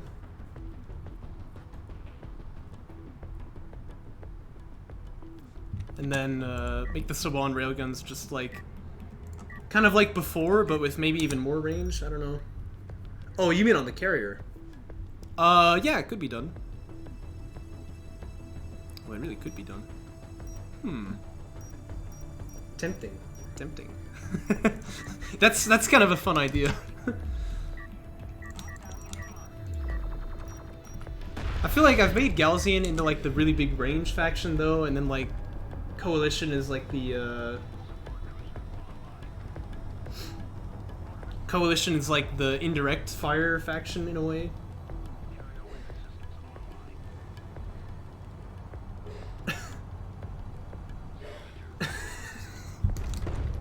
What the heck? What's March 1 doing here? He's got skim fab done, but I don't see any. Okay, yeah, now he's building some. Oh, well, he made a skim already.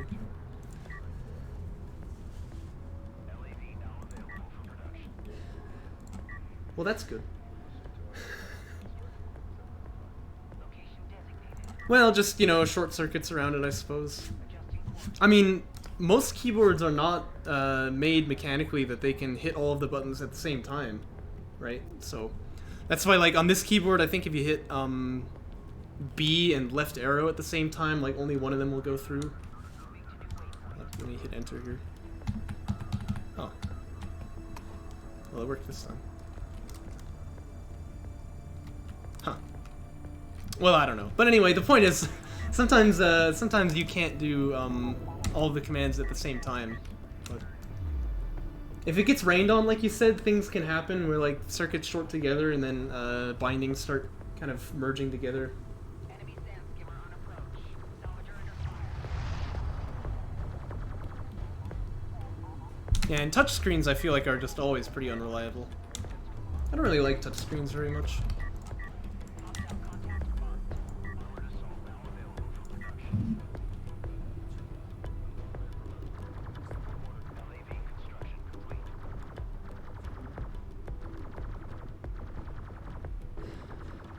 Hostile sand skimmer on sensors. LAV taking effective fire. That's a good fight for March 1 here, right? He's even got a spot of high ground. This LAV can maybe run to this hill, though. That looks like he can't get out. Oh, whoa. Oh, yeah, because this is the fake hill of Firebase Grill. That's the one thing that this map doesn't have going for it.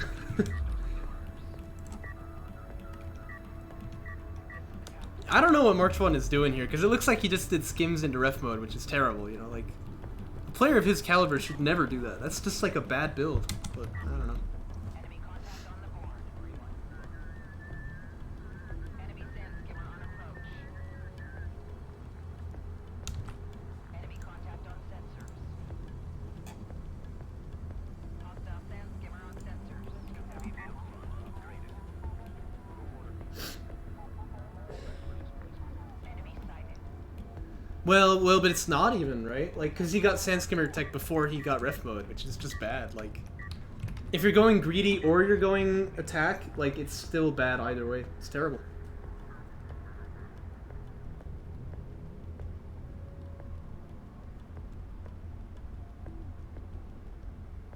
Salvager online.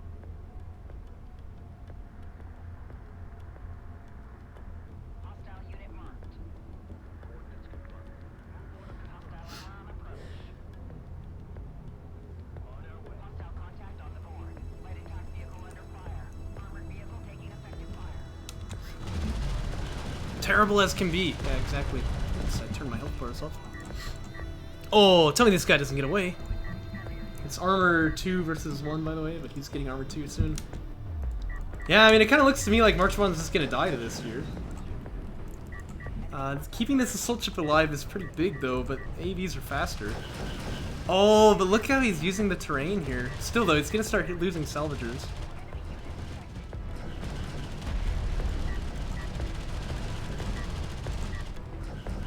And Descara probably just killed you, because he's Descara.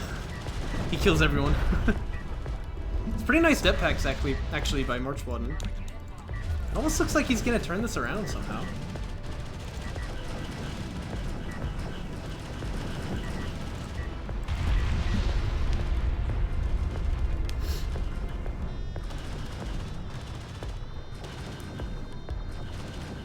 Yeah, I think it's actually really exciting when games come down to time. By the way, he held that really well.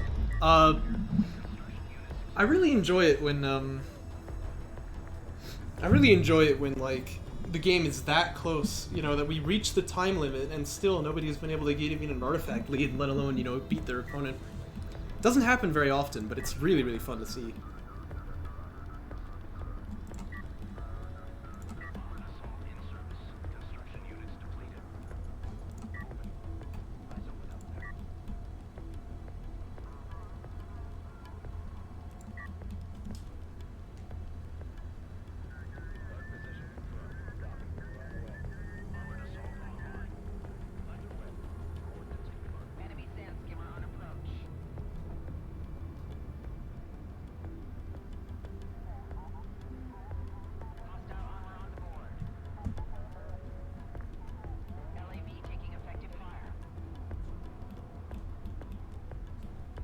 Yeah, well, like I said, Descara is just kind of a monster, so it's hard to beat him on a good day.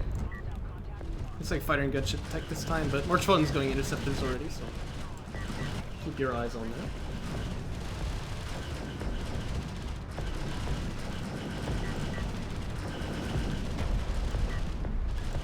Needs to smoke this. Oh. Oh. I think you just smoke and retreat now that you've taken the win. Because these guys haven't died yet. Yeah. No, don't go in! No! You fool! What are you doing? Okay, this is really bad micro from Marchbottom, but still. Yeah, I don't know how that was supposed to ever work. Although he did actually trade 1-for-1, I guess, in the end. But another smoke could have saved that guy, I think. I feel like smokes are kind of everything when it comes down to these like AV versus assault chip plays. And it kind of makes it dangerous to fight that as the Galzine player because like you can't have the agency to win. Like your opponent has the tool that can turn the game. But if you take small trades and come back and forth, you can tax his health bar, which he can't do to you. So.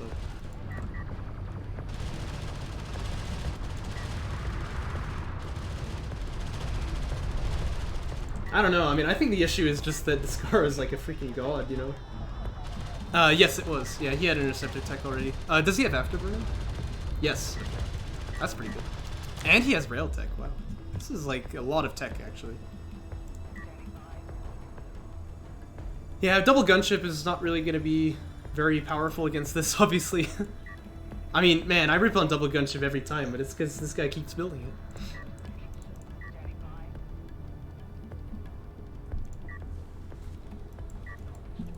But I like the railguns.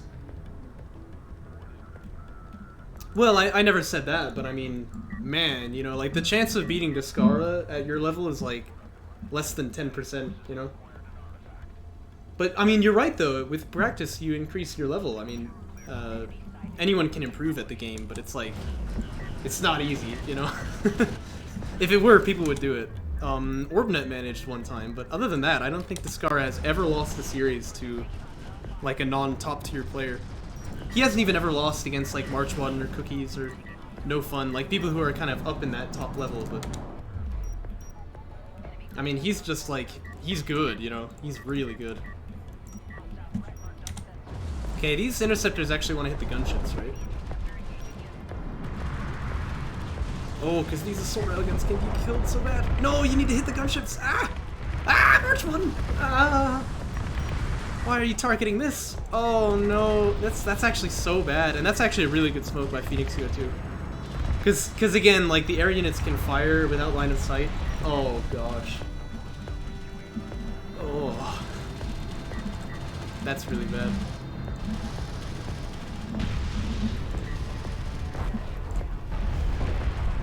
So March 1 managed to snatch defeat from the jaws of victory.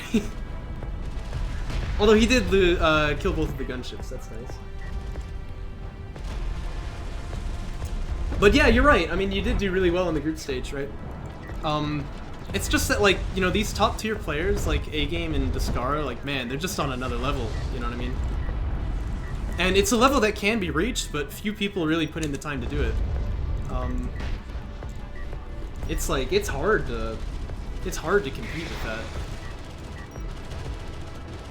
March 1 sometimes is at that level. I don't think he is right now. This is looking pretty bad. I'm not gonna lie. He isn't gonna lose this PC though, but maybe if there's bombers. Oh gosh, there's bombers. Okay, but March 1 has the interceptors. He can punish this. Oh gosh. Okay, he's launching.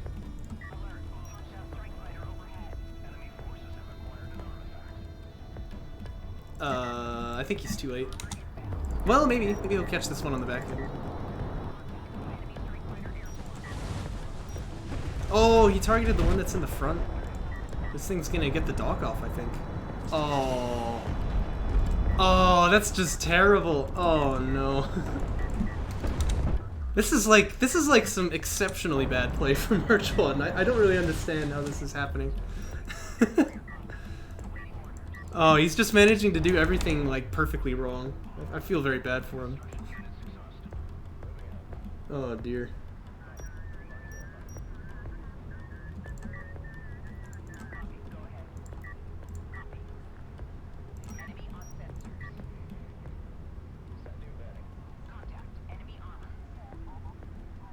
Well, it's more like get lucky that your enemy can't use his air units well and then bonk him. I do like getting that other production line though, because yeah, you definitely gotta float if you're queuing up this many units. SCAA is done, but railguns are a really good counter to support cruisers, so... Certainly March 1 can beat this if he knows what he's doing. Like, you know, dying to support cruisers is the kind of thing that if you're really paying attention, like, you'll die to it like once or twice and then like never again. You know what I mean? But I don't know. Sometimes things like this happen. Like here, it's gonna kill the assault railgun. But no, like the interceptors had to kill the gunships because he had the assault railguns to stop you from using the AAVs, right? I mean that was just a throw, and then managing to not kill any of the bombers was just terrible. He's got a lot of them now though, but support cruiser anti-air is done. Oh, and there's a lot of them here. I predict a massacre, but I'm not sure who on. Okay, he only lost one actually. That's not so bad.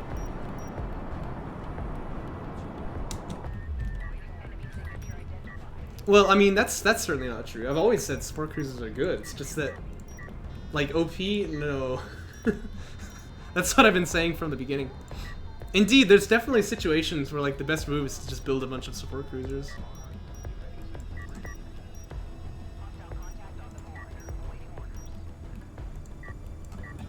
They're also pretty cheap, so... I mean, they're not, like, super cheap. I guess they do have an RU cost, but... They're a lot less expensive than the other cruisers, so if they can make them better, it's kind of like, you know, the value of getting upgrades for units rather than just building more of them, right? I think it's sort of it's a similar kind of thing. But you see, in this case, this is like getting upgrades for units, but then not building any of them, right?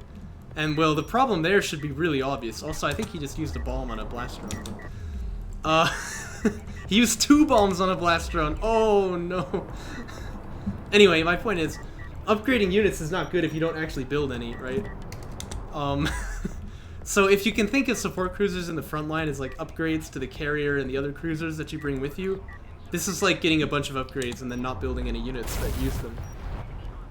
So, yeah. In a word, not good. March 1 probably doesn't want to use the air, though. He's actually building an honor guard. But, like, what he needs is heavy railguns, right? Because the problem is that eventually they'll get to a critical mass where they heal each other so much that you can't damage them, and then their, you know, piece of trash damage output doesn't really matter. Well, you just get railguns and you can outrange them. And railguns have a really good DPS, too, so it's very hard to beat that. I guess the problem for him would be that still this gunship is out here, but, you know. Honor guards will be good too, actually, because the AoE is also going to be very effective.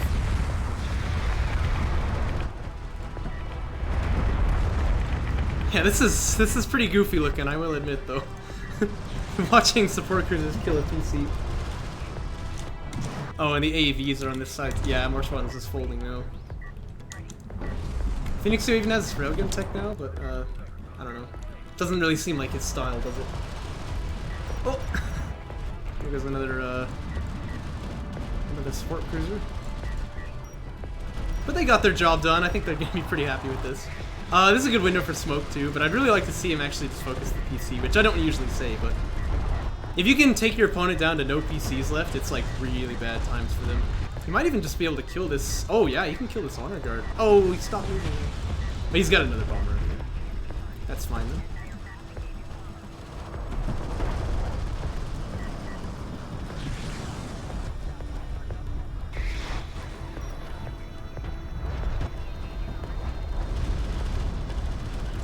Well, that ought to be the end for March 1.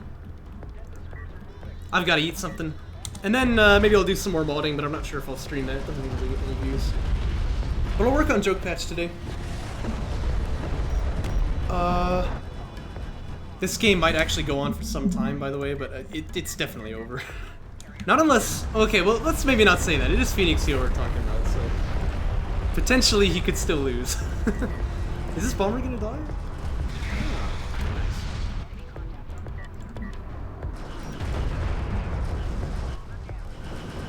Actually, that's actually a good point, yeah. Because if you can counter the support cruisers, railguns will often counter what Railguns will often counter what comes up next. Although assault cruisers here is just really good, I think. And I like getting the AA too, because you know he's already got interceptors. Get suppressed. There was actually a bug in one of the versions of Jaraci patch where AAVs couldn't hit blast drones at all, which was kind of funny. I can't remember why that was. It was like some kind of strange problem to have. Oh yeah, you should see what I did to the smoke on the Conf base runner in joke patch. It fires 420 smoke bombs. Because, you know, obviously, right? I shouldn't even have to explain that. ACs need to be here though, we're losing air units.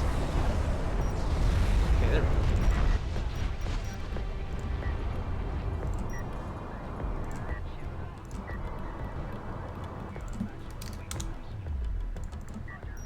See, now support cruisers are good, right? Because now, you know, he's got assault cruisers, right? There you go. So, see, that makes the unit really good. But this is too many support cruisers. I think you need more assault cruisers if you can fit them. And BCs are good too. I'll tell you what, if you're building this many SCs, you should always build BCs if you can, because, man, they are so good with support cruisers, right? Really, really tanky, and the support cruisers can heal them. It's you know, it's like a match made in heaven, right? Plus, they don't have any AA. Support cruisers can cover that for them.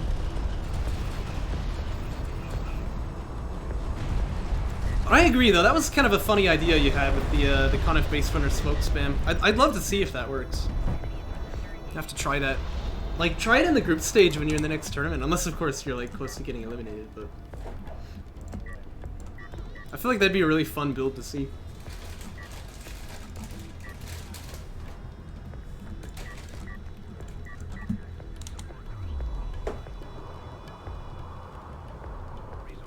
My cat is standing here. She looks very bewildered.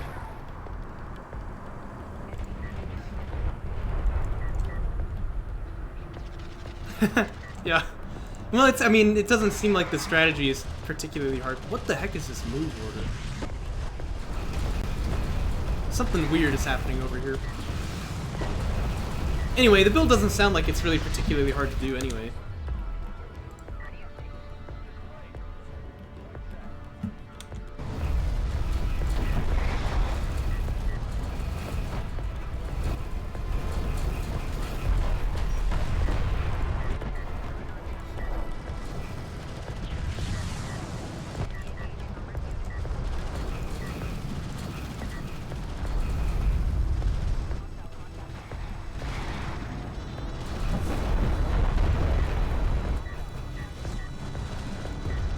Is that a guard over there? What the heck? Well, I guess G is close to T. Maybe he wanted to barrage here. Yeah, looks like what happened. I think this carrier will die, right? I mean, either way, he'll probably be able to bring a bomber in and just finish it off then. Yeah, it'll go down to the AC. Oh, it went down to the AAV. Look at that. Nice shot, Captain. Alright, well. Thanks for watching, guys. Tell you what we're gonna do now. Let's raid Leo's channel. That'd be fun.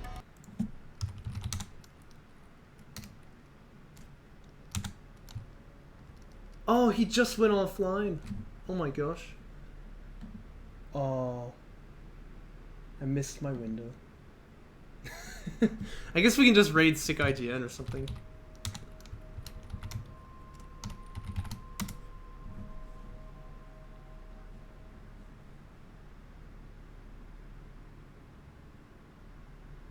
Alright, let's do it. I've never done this before. I don't know what happens. It's a raid! Ah!